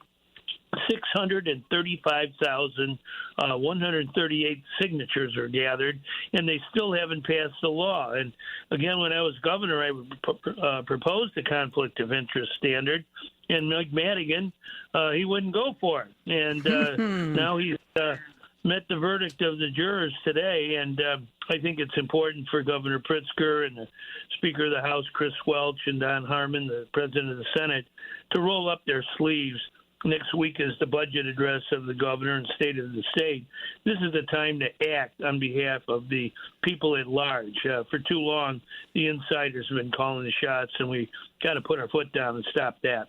Well, and our state, Pat, has become the butt of jokes for all of our politicians who end up getting convicted of things. I mean, we have a Democratic majority in the State House. We have a Democratic governor. Why wouldn't people agree to a more stringent code of ethics? Why wouldn't we? Well, a lot of times when you're in the legislature, it's sort of a herd mentality that they don't want to stick their neck out. And that's why you need to have voters with the option. If the legislature is not acting, then we, the people, by petition and referendum, can put ethical standards on the ballot, as they have in other Midwestern states. People like in Michigan and Ohio and Missouri, they've done that, and we need to do it in Illinois if the legislature won't act. And, when I was governor, my very first day after getting sworn in after Blagojevich was impeached and that's convicted, our next topic, yeah. Yeah. We set up a Illinois Reform Commission 16 years ago, and it wasn't perfect, but it got a lot of things done, stronger laws. But it's something you always have to be on your toes. You have to constantly perfect government. That's what our Constitution says. It's we the people in order to have a more perfect union. And in order to do that, we've got to make sure the voice of the people is always available as a safety valve to pass strong laws by referendum if the legislature doesn't move as fast as the people want. Well, are you getting support for this idea? Are you getting pushback? Are you a lone voice crying in the wilderness?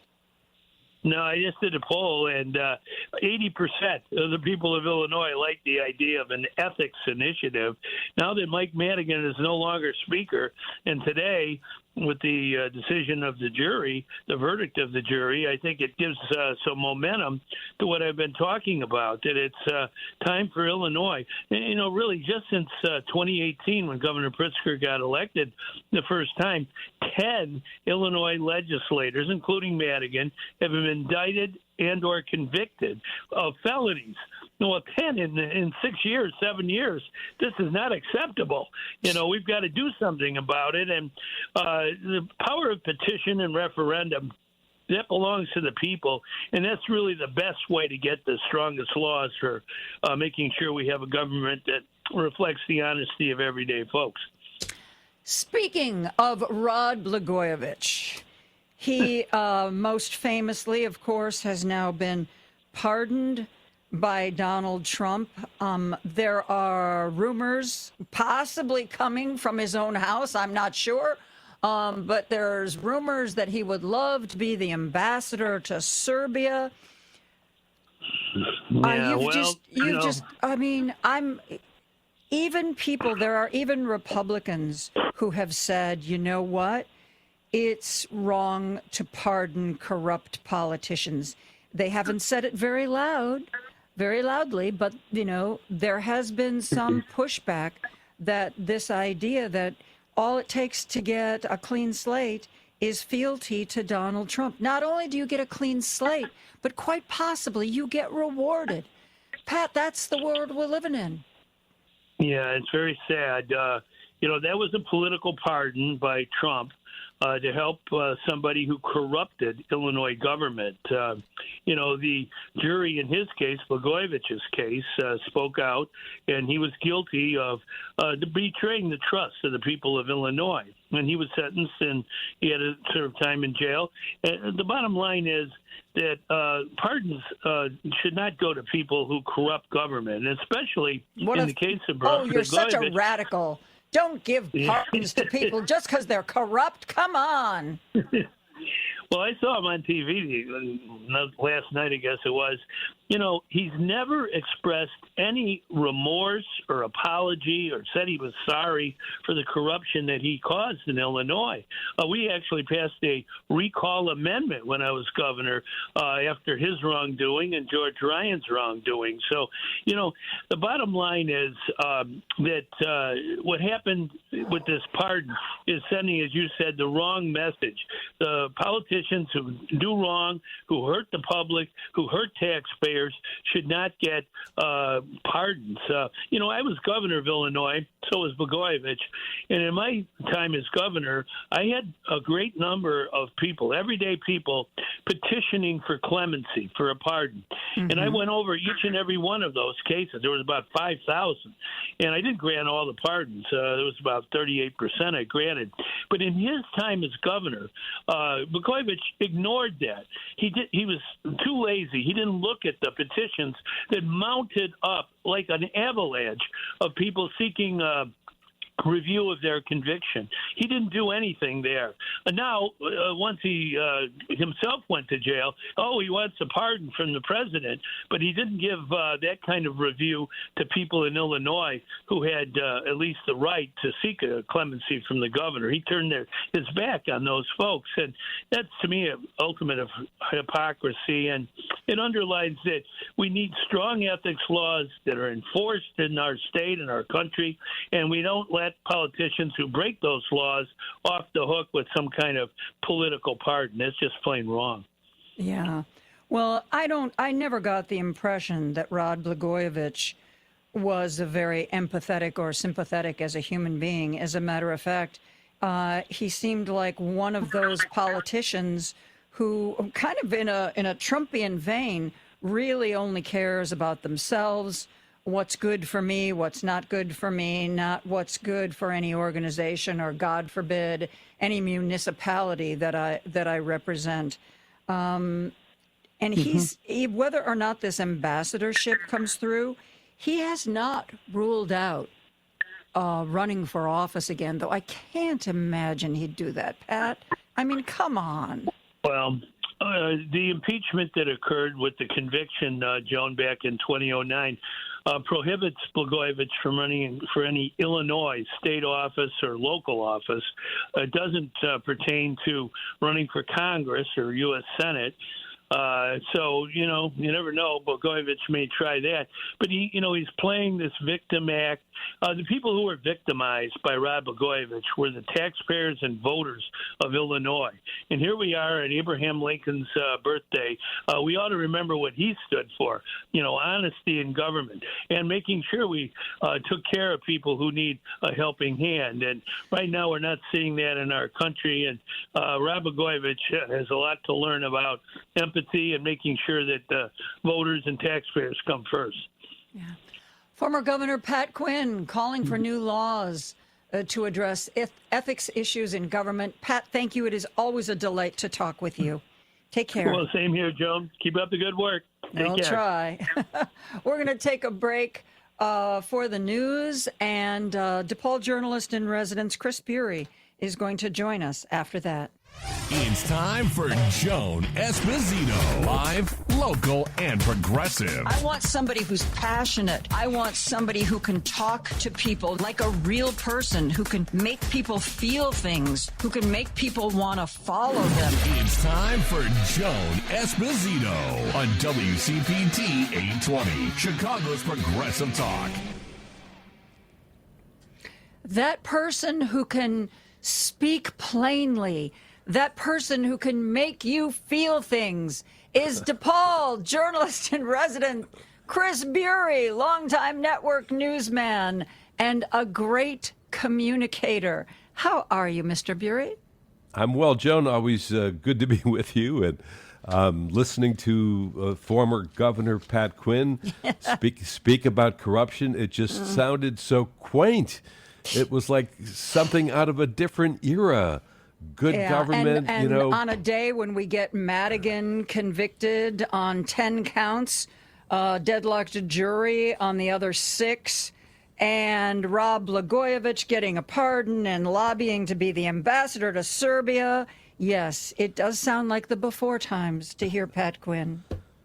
It really does. And we see the former most powerful political figure in Illinois for decades, convicted by a jury of his peers, and yet the former governor convicted by a jury, his sentence upheld by the U.S. Appeals Court, the U.S. Supreme Court refusing to intervene, 14 years sentence commuted by the president, who now declares that he's pardoned and that a grievous injustice was committed, not against the people of Illinois, as former Governor Quinn eloquently stated, but against Rod Blagojevich. It truly is an upside-down world we're living in at this moment. Yeah, and I was looking through the opinion pieces on the Tribune the other day, and I actually read one out loud to Ray. Rod Blagojevich was prosecuted for everyday politics. He deserves his pardon. And I was just gobsmacked until I got to the very end of the opinion piece.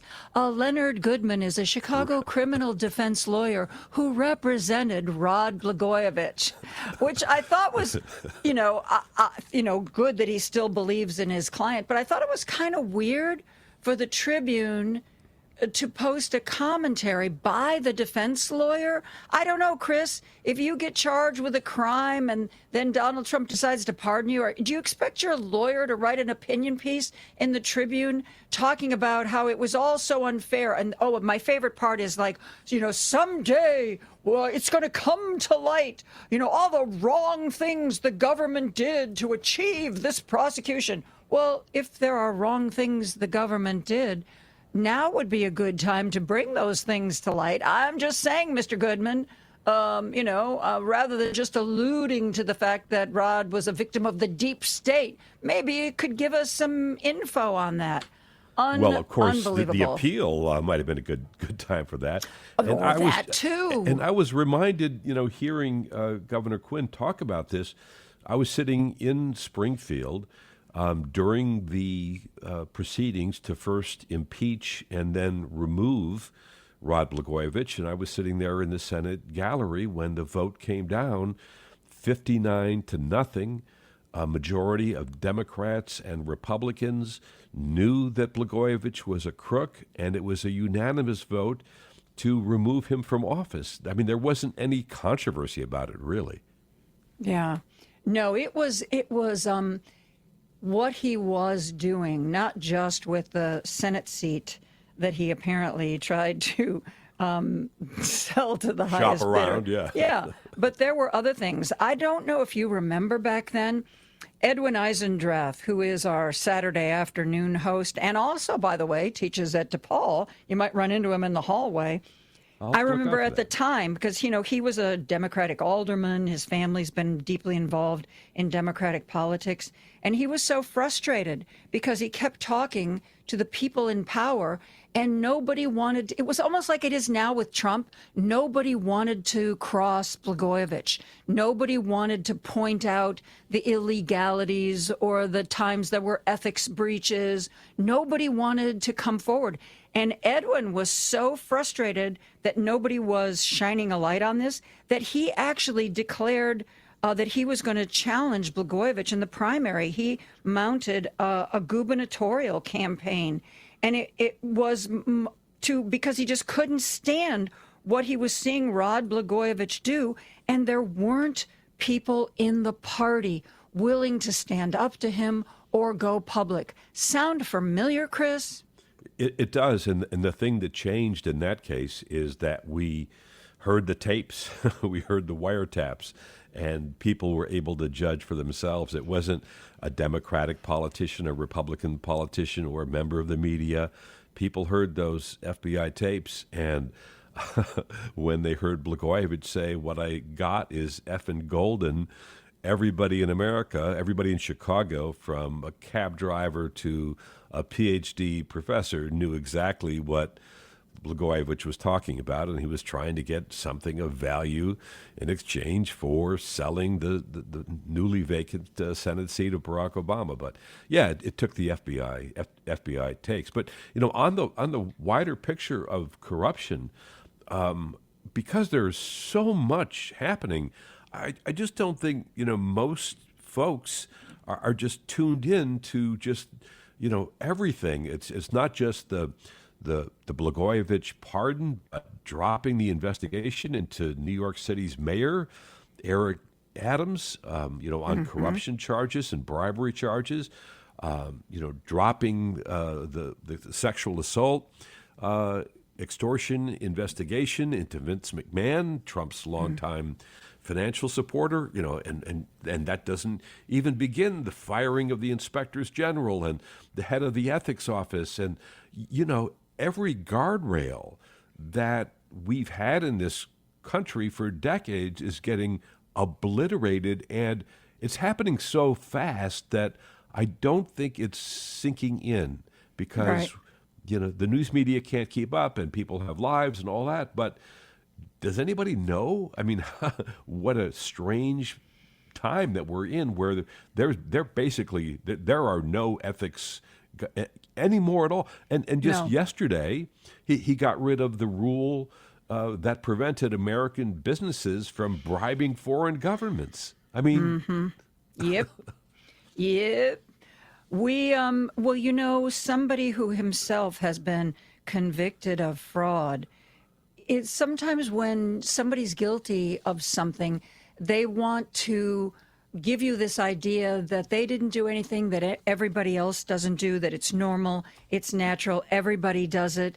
And so you want to support those times when other people get under the microscope. No, it's not wrong. Nope. So let's get rid of these pesky rules so there's no question in our mind. Because, we want our businesses to be able to compete, Chris. And, sometimes bribery is the cost of doing business. Yeah, I mean, there was a famous saying, I forget which dictator said it, but it was something to the effect of, for my friends, everything, for my enemies, the law.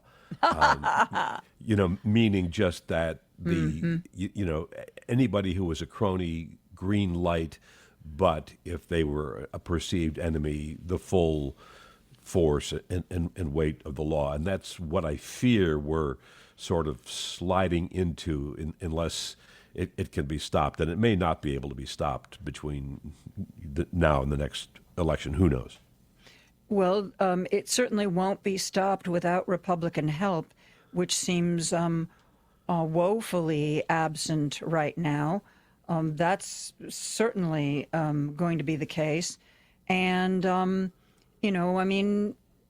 the lesson is clear. And frankly, I'm not so sure that it's even going to be greatly opposed by a lot of the mainstream media. I mean, ABC settled a lawsuit that they could have won. Facebook decided that the nuisance lawsuit Trump filed against them, they're going to settle that for $25 million. I mean, I see this idea. Well, we've got these big conglomerates. Like people are saying, well, Zuckerberg wants to settle because he's got other irons in the fire. Bezos is going to rein in the Washington Post because he wants Blue Origin to get some government contracts. We're going to take a break, but Chris, when we come back, I want to talk about who is going to stand up, who is going to try to hold on to those guardrails as long as possible. Because it doesn't seem like it's going to be the media, and it sure doesn't seem like it's going to be the Republican Party. I'm talking to DePaul journalist in residence Chris Bury. We're going to be right back after this. You know that you can listen to Chicago's Progressive Talk on WCPT AM 820. Stream us live at WCPT820.com and on the TuneIn Radio app. Or you can ask Alexa, Siri, or Google to play WCPT from TuneIn. But now you have another option. We're simulcasting our programming overnights. 8 p.m. to 6 a.m. on WSBC AM 1240 for a clearer reception in and around the city. Chicago's Progressive Talk, WCPT 820. And now overnights on WSBC 1240 AM, where facts matter. Because facts matter. You are listening to WCPT 820. Attention listeners, financial planners, CPAs, divorce attorneys. Want to know why your mortgage professional isn't calling you back? Well, it's entirely possible they're no longer in the business. David Hochberg says in the last 2 years, 165,000 mortgage professionals opted not to renew their licenses. The mortgage business was just too tough. So if you want to buy a new home or refinance the one you've got, I would suggest that you do what I always do and call Team Hochberg. In the past 24 months, while other companies have been shutting down, they have been adding loan officers. They've gotten bigger. They're stronger than ever, and they'd love to earn your business. So remember, in the last couple of years, 165,000 loan officers said, see ya, bye-bye. But Team Hochberg is stronger than ever. If you'd like to work with them, do what I did. Call 855-563-2843 or go on your computer, 56david.com. That number again, 855-563-2843 or online, 56david.com. Lower.com, equal housing lender, NMLS 1124061. Now back to Joan Esposito, live, local, and progressive on WCPT 820. Joining me, Chris Bury, DePaul journalist in residence. Before that, longtime network newsman. Who's going to save us, Chris Bury? There isn't going to be a Barry Goldwater or a John McCain, at least not so that I see right now, who will push back on behalf of the Republican Party. The major cable networks and the Washington Post and the New York Times don't really seem to be inclined to want to stick their collective necks out to defend democracy. Is all lost? Are going to play the most significant role as they have in the last week, and that's setting up a spectacular potential showdown. As you mentioned, because Republicans now do control both houses of Congress with significant, especially in the significant majorities, and Trump's appointees are getting rammed through. So the Democrats obviously don't have the power. We've seen individual judges hold up some of the more egregious Trump executive orders for the time being. But the thing that sort of sticks in the back of my mind is something that J.D. Vance has been saying, which he said over the weekend and also several times during the campaign, which basically is that he says judges are not allowed to control the executive's legitimate power.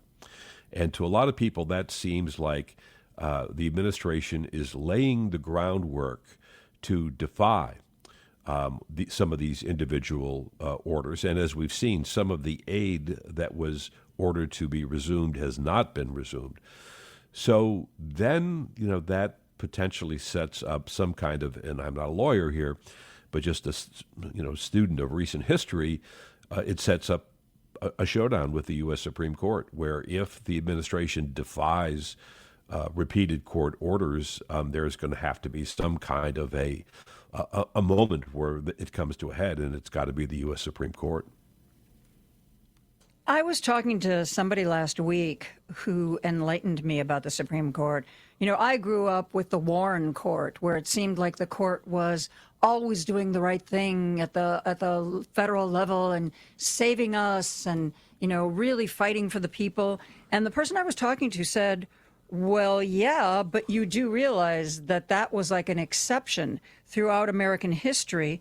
Our Supreme Court has traditionally been very partisan, to leaning toward whomever is the party in power, and very responsive to whatever the desires of America's wealthiest people want. He said for most of the court's history, it has been biased and partisan and wanting to do what the elites wanted it to do. So saying that, like the court we have now is like some kind of an anomaly. No, actually, the court you're talking about was the anomaly.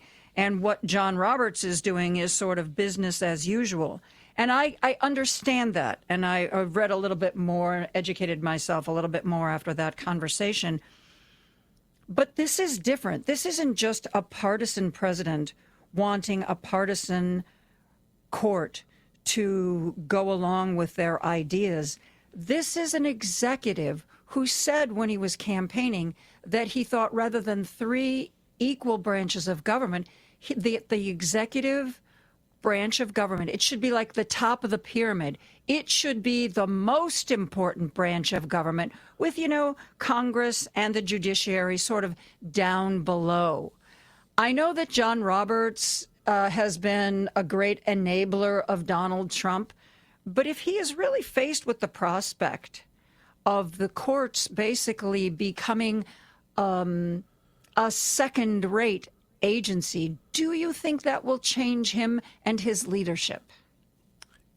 Roberts could be a swing vote in we don't have a specific case, in a potential showdown scenario like that. As you suggest, this court has deferred to Trump. I mean, they came up with a brand new precedent out of thin air that the official acts of a president could not be criminally prosecuted if they were deemed to be, quote, official acts, whatever that means. And so obviously this president has taken that to heart and to take it one step further and say, well, the law really doesn't apply to me. I'm the president. I can do whatever I want. Now, I think that there are different grades here. Like, they go from the really big constitutional questions like the president issued an executive order to end birthright citizenship in the 14th Amendment, right? That is going to be, I think, and every single judge who's looked at it has said, no, that's unconstitutional. I think that one is probably unlikely to make it. But some of the other ones, giving, this Department of Government Efficiency this power to, get into the Treasury Department and all these sensitive agencies, those are the ones that I think are in some ways more worrisome because they can more likely be justified as, legitimate executive power. Mm-hmm. Senator Ed Markey posted on, I think, his official social media site for the Senate. He posted, birthright citizenship order blocked, federal funding cut off blocked, illegal feds resignation plan blocked, access to Treasury's vital data system blocked, firing 2,000 USAID workers blocked, drastic NIH grant cuts blocked, removing public health websites blocked. The courts, at least so far at the mid-level, are fighting for what is right. But if any of that gets to the Supreme Court, I think you're right. I think the only thing we can probably put money on is that they're not going to say that he can change the Constitution of the United States with an executive order, which is exactly what he tried to do with this no more birthright citizenship. I don't know about the rest of it, Chris. Yeah, I don't either. And I think it's probably a jump ball. I think it's probably 50-50. So I think that we are going to have to brace for an era of executive power, the likes of which we certainly haven't seen since Richard Nixon. Now, if you look at historical scholars, they will argue that both Biden and Obama issued executive orders, and some of them were certainly challenged by the courts. And most famously and most recently, Biden's plan to forgive college scholarships, student loans, not scholarships. And the courts, stopped that. But the thing is, Biden abided by the law.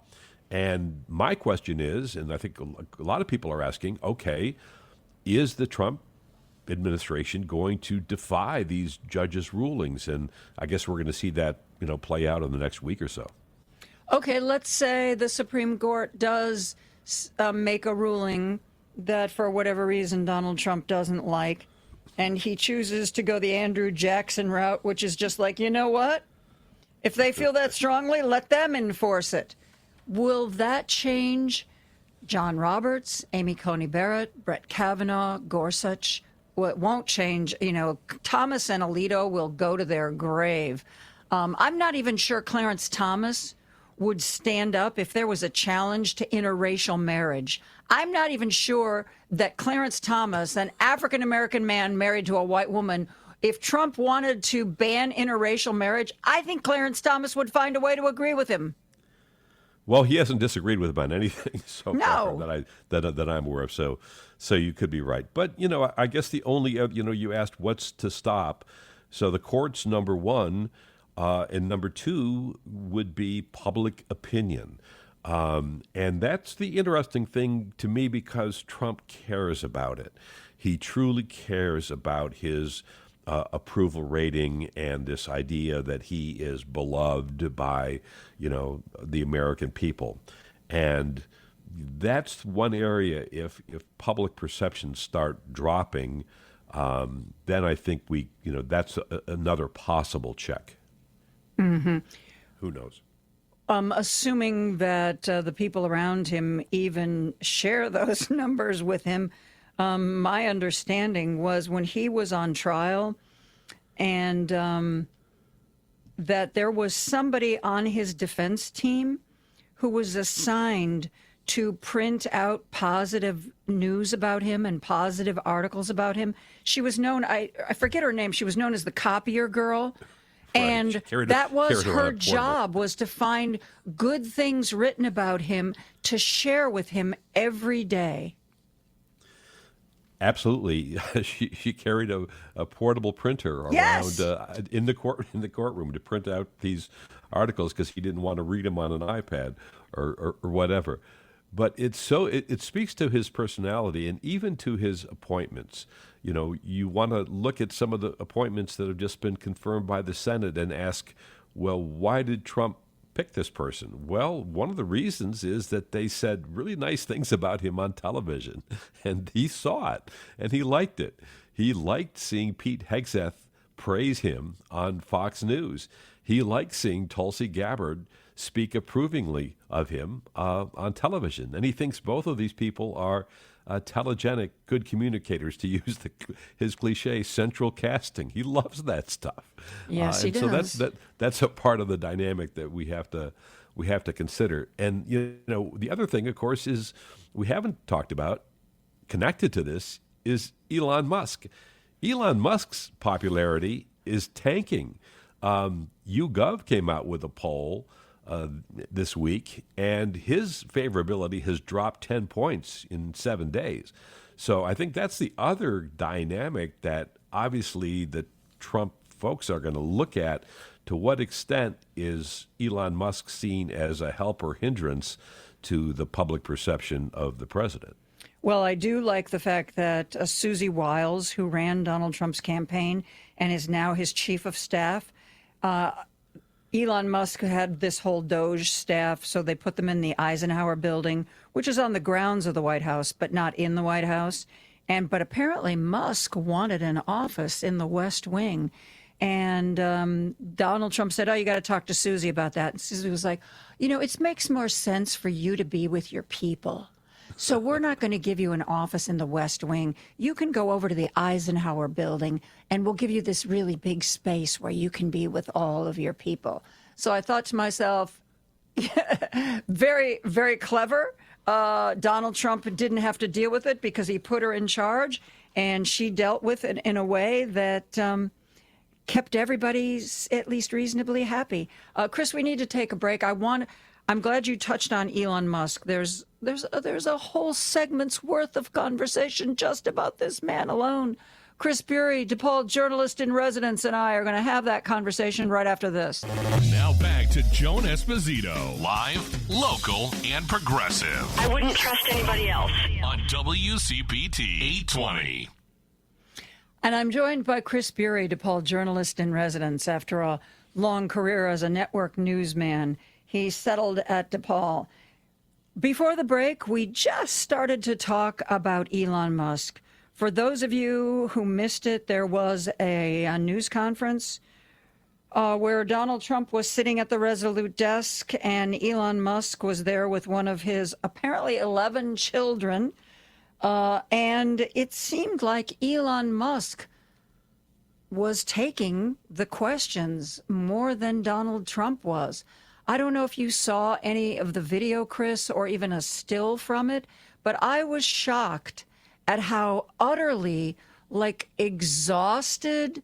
I mean, Donald Trump was sitting behind the desk, kind of staring vacantly, wasn't looking at the reporters, wasn't looking at Elon, just kind of sitting there staring. He looked like, somebody who was really, really, really tired and utterly exhausted. And basically, Elon handled the news conference. What the heck? What the heck? That was just truly remarkable to have the president of the United States, who was uncharacteristically mute, while the richest person in the world is standing there in the Oval Office fielding questions from the White House press corps with his little kid tackling around, picking his nose. Who supposedly left a booger on the Resolute desk. I saw that on social media, that the kid picked his nose and wiped it off on the Resolute desk. Somewhere there's a Musk booger there. And the president is a famous germaphobe. So yes!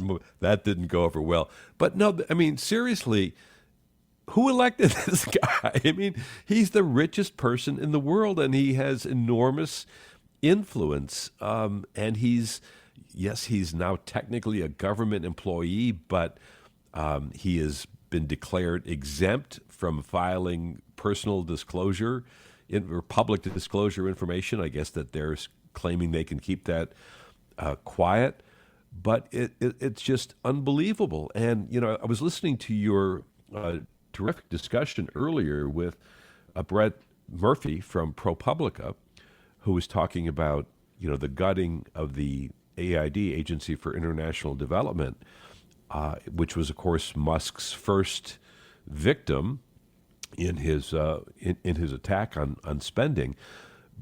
But for all of the accounts of fraud and waste and mismanagement and the evil AID, they haven't produced any evidence that I've seen anywhere to show that.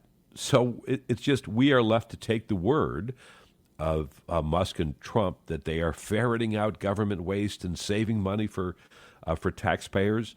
And there's no evidence that they're finding the waste. Yeah, it's going to save a little bit of money if we gut the Agency for International Development, and millions of people are going to go hungry as a result as well. And there was reporting today that people have figured out, because USAID doesn't just give money, they also, if there's a starving nation, they buy crops from U.S. farmers and then distribute that food overseas. There was reporting on CNN today that somehow people have figured out that farmers stand to lose billions of dollars of sales if USAID doesn't reopen for business. It's one of those programs that's actually been quite popular among both parties. Senator Marco Rubio, when he was senator, actually voted to increase the budget for AID a few years ago. And that's because it's seen as a vehicle of what the diplomats call soft power. When you see those television stories about aid being delivered in, let's say, Sudan, and you see the bags of grain and beans and rice, well, guess what? All of those bags have the U.S. flag implanted on them, so people see where the food is coming from. Mm-hmm. And, that kind of thing, along with the stuff that your guest was talking about with disease eradication and vaccinations and so on to keep people healthier and better fed, all of that helps American power and influence. But all that said, it's an easy target because most Americans don't like the idea of giving money to foreigners. It's a tiny percentage of the budget, far less than 1% of the budget. But there's no constituency other than maybe a few farmers to speak up for it. I think we're going to hear from more than a few farmers going forward.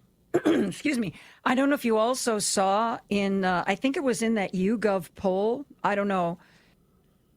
But that if it wasn't that poll, it was a different one. I'm sorry, I don't like polls, but I read them anyway. It's an addiction of mine. That here in Illinois, that rural counties and counties that are heavily farming related voted overwhelmingly for Donald Trump, and that they are now seeing that they're worried that there will be remember in the first Trump administration where China retaliated against Trump's tariffs by saying, well, you know what, we're not buying your soybeans anymore. And guess who grows soybeans here in Illinois? Everybody. And Donald Trump ended up sending out subsidy checks to the farmers to make up for the income they'd lost. And those subsidy checks exceeded any kind of money made off of the tariffs. The Exactly. people who voted for him should have known better. This was the guy who messed with us last time. And now all of a sudden, oh my goodness, look, Chris, he's doing it again. We're Well, shocked. the funny thing, yeah, I mean, it's great that you mentioned that because the last time when there were tariffs placed and there was a retaliation and American farmers suffered, United States Department of Agriculture payments to U.S. farmers as a result tripled. And I actually believe they more than tripled if you look at the figures. So essentially, Trump paid off the farmers that had been screwed over by the tariffs, and they came out ahead because they were getting bigger government checks. And by the way, these were not going mainly to small family farmers. These were going to big agricultural subsidized, corporations. But yeah, the farm economy did well because we were giving them tax money. But going back to the poll, and again, polls are just a snapshot. We shouldn't make too much out of it. But two things did strike me. One is that the Musk part of the White House is sinking through, right? 63% of Americans now say he has a lot of influence. That's a jump of 12% over 1 week. So it is seeping out there that, yeah, this guy really has power. Most Americans are seeing that when they didn't see it before, number one. And number two is that the view of Musk has gone, from 10% basically favorable to unfavorable. So, it's his unfavorability rating is now 52%. So those two things have kind of popped up in the last week, and I think that, Musk's future is going to be determined to a certain degree by how those trends continue or don't. But as long as, because what we're seeing right now is Musk becoming less popular, but Donald Trump's popularity, at least according to this snapshot we're talking about, seems to be at an all-time high. Is Musk out there to be a lightning rod, to do all the chaos and take all the heat for it, so that Donald Trump becomes another Teflon Don? That's an interesting point. When you dig into the things that voters do like, and Republicans especially like, they are things like the publicity around deportations. That's very popular.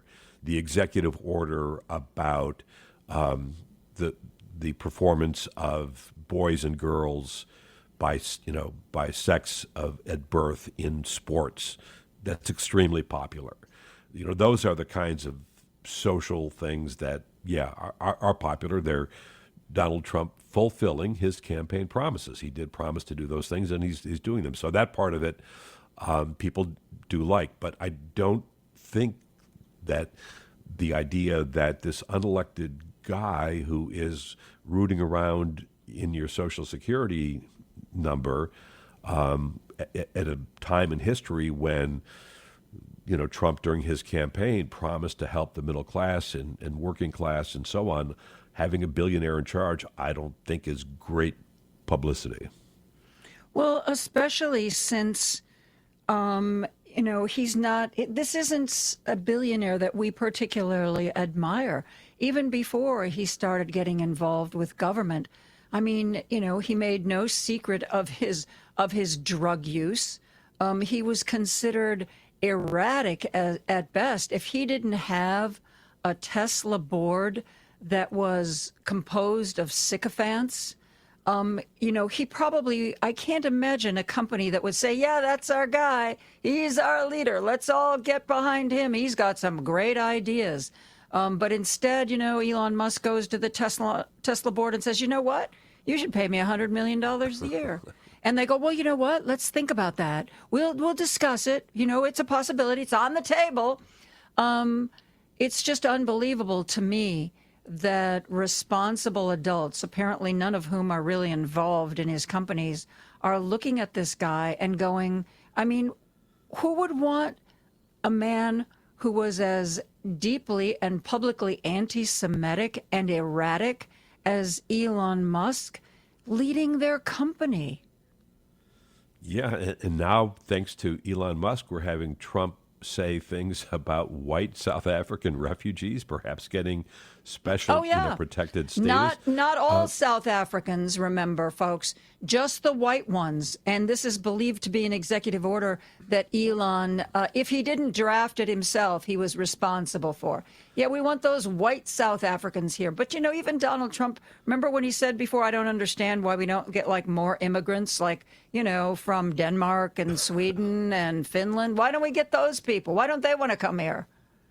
And the other part of the Musk equation is the government money that he does get, right? The billions and billions in federal contracts, Starlink and SpaceX and the other companies that Musk controls, so that while he's presumably rooting out government inefficiencies, none of those appear to involve the billions that his own companies are getting. And because he is exempt from any financial disclosure that's public, we don't know. So it's operating, despite what he said yesterday about transparency, he's operating in enormous secrecy. And somebody put up the webpage of Doge, and there's really nothing there. So there's no information about what he is doing, and there's no evidence that we have seen that proves his point that he is rooting out government waste and inefficiency. Yeah. We need to take a break. I'm talking to Chris Bury, DePaul journalist in residence. We'll be right back after this. If you've missed any of today's show, you can listen on Spotify, Apple Podcasts, TuneIn, iHeartRadio, YouTube, Amazon, or HeartlandSignal.com. Just search for Joan Esposito. Live, local, and progressive. And I'm joined by Chris Bury, DePaul journalist in residence. And Chris, I want you to weigh on something that I read not recently, but a few weeks ago, post-election. People were speculating that for the first 2 years until the midterm elections, we would see Republicans in both houses just capitulate, just kowtow to Donald Trump, try to please him, try to do whatever he wants. But that after the midterm elections, when at least theoretically he's in his final 2 years ever in the White House, that because he is not going to be in power again, they might be able to stand up to him and resist and push back a little better without worrying that somehow he will be able to retaliate. What do you think about that? Well, it's awfully, far-fetched in the sense that it's looking pretty far ahead. And so I just don't know if we can do that yet. There's just so much stuff coming down the pike at us right now that's so important. I'm not sure that we can project past the midterms. I mean, history tells us that the party that the president controls, loses considerable number of seats in the midterm.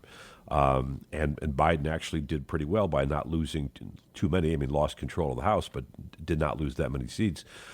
This time around, the Republicans, if Trump's policies turn out to be quite unpopular, they certainly stand to lose the House. The Senate is probably much, much tougher for the Democrats to regain in 2 years. But certainly with the House majority, being, what is it, 2 or 3 right now in terms of... Or even one. I'm not sure, yeah. Yeah, depending on who shows up on a particular day. So, I mean, the House is really going to be the weak link for the Republicans. So, maybe we'll start seeing some backbone there. But, in the Senate, I mean, look at what happened today with Tulsi Gabbard being confirmed Director of National Intelligence with only one Republican senator, Mitch McConnell, voting against her. And this is someone who just, a couple of years ago was just considered on the almost Looney Tunes fringe of, supporting Bashar Assad, the murderous dictator in Syria, and supporting Putin and blaming the U.S. and NATO on the night that Russia invaded Ukraine. Gabbard took the side of Putin, and she is today the Director of National Intelligence overseeing our 18 U.S. intelligence agencies. So, yeah, I mean, this is a total capitulation, right? The so-called national security Republicans were nowhere to be found outside of Mitch McConnell. And he's a lame duck and he's not in the leadership anymore. But he sort of knows who Tulsi Gabbard is, and he released a scathing statement about her nomination and questioning her judgment, which was, for a Republican, I thought pretty strong medicine. Except that there's a part of me that's very cynical that thinks that the two, at least that I know, the two times Mitch McConnell has voted against a cabinet nominee of Trump's were both times where anybody who could count votes, and he can do that very well, realized that there was not enough Republican opposition to actually derail the nomination. So is his vote just, I'm going to go on the record here, but I wouldn't do it if it actually mattered. Then I would fall into line and do what's necessary for my party. And the reason that well, first of all, I've watched Mitch McConnell for a long time. That's why I'm cynical. But also, the majority leader in the Senate is Mitch McConnell's former right-hand guy, John Thune. And you'd think your former right-hand guy and you would sort of see the world the same way.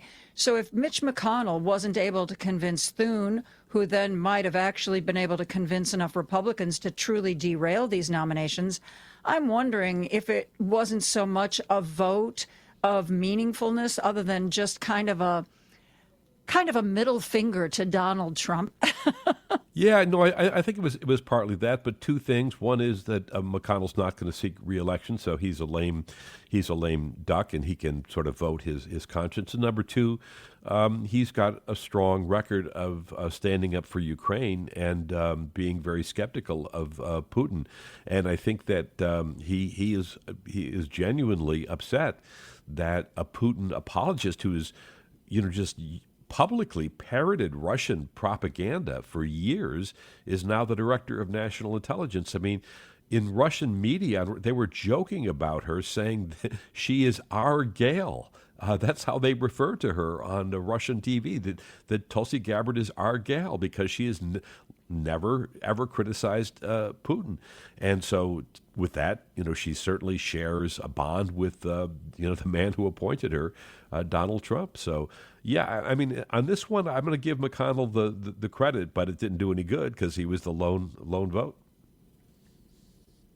Supposedly, one of Elon Musk's, as Rachel Maddow put, one of his teenage flying monkeys who was given access to the computers apparently changed some source code, which means that even if the judge says can't do what you're doing, and the folks that used to work there come back and access their computers, it's possible that he has basically locked them out of the data by changing the source code.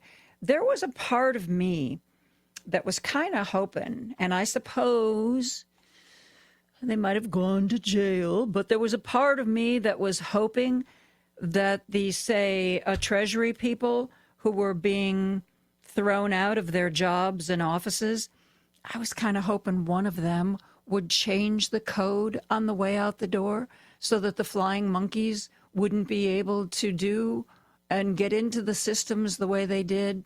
I don't know.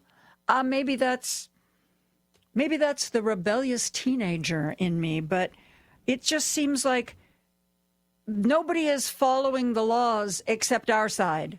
Nobody is, I kind of wish somebody from one of these agencies had gotten into the computers and said, oh, by the way, you need this new password to access this data. And I'm the only one who has the password and I'm not talking.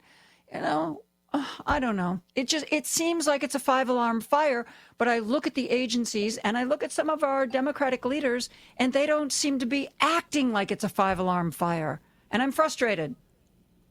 Yeah, I get that. Your previous guest, Congressman Pocan from Wisconsin, seems to be one of those. One of my former students, who is a great journalism student and went into the TV news business, and she was different stations, but she was also a double major in political science. And she is now the communications director for Senator Chris Murphy of Connecticut. Oh, my God, and, is he amazing. I love that man. I didn't think much of that man before, but I am his number one fan. Go ahead. I'm sorry. I didn't mean to interrupt. I fangirled there for a minute. Well, and the reason I paid attention to it is because of my student who's now his communication director. And I think what's, happening is that, he's got a strategy that he is going to be out there on every platform. And I think the one, administration official from the Biden administration who was obviously very good at this was Transportation Secretary Pete Buttigieg, who was not afraid to go on Fox News, not afraid to go on any platform that invited him, left, right, middle, whatever, because he could communicate and he believed in what he was saying.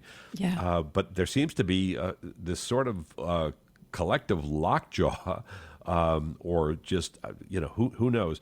I got to tell you what the answer isn't, I don't think, is Chuck Schumer giving rallies in Washington as he did the other week. How about a stern letter? My favorite is feeble. when they say, I signed my name to a stern letter. Oh, it gives me shivers. Yeah, we're in a brave new world here, and so they gotta take it to TikTok, and they gotta take it to X and Blue Sky, and Real quick, in the minute wherever. we have left or so, first of all, please tell your former student that she rocks. She absolutely rocks. Second of all, you mentioned Pete Buttigieg. What do you think his odds are in Michigan if he runs for Senate? Well, I think they're great. I mean, if he decides to run, he'd be a great voice in the Senate. I mean, that it could be a really interesting race if Governor Whitmer jumps in as well. But I think wherever he lands, he's going to have he's going to have a voice, and obviously he's young and articulate, and he's got a bright future in the Democratic Party, and the party obviously needs good communicators because right now they're in the wilderness. Because your student can't be everywhere at once, your former student. And you're right about Chuck Schumer. I know I'm using up the last few seconds I've got. But when Chuck Schumer had that call with the Democratic governors who were trying to say, dude, get up off your butt and do something. And Chuck Schumer told them on the call that J.B. Pritzker was on and Jay Inslee. Well, Cory Booker's really good at social media. And he put together a PowerPoint presentation for the Democratic senators. This is Facebook, this is Instagram, this is TikTok. And I wanted to cry. There was a little bit of part of me that cried sad tears when I heard that.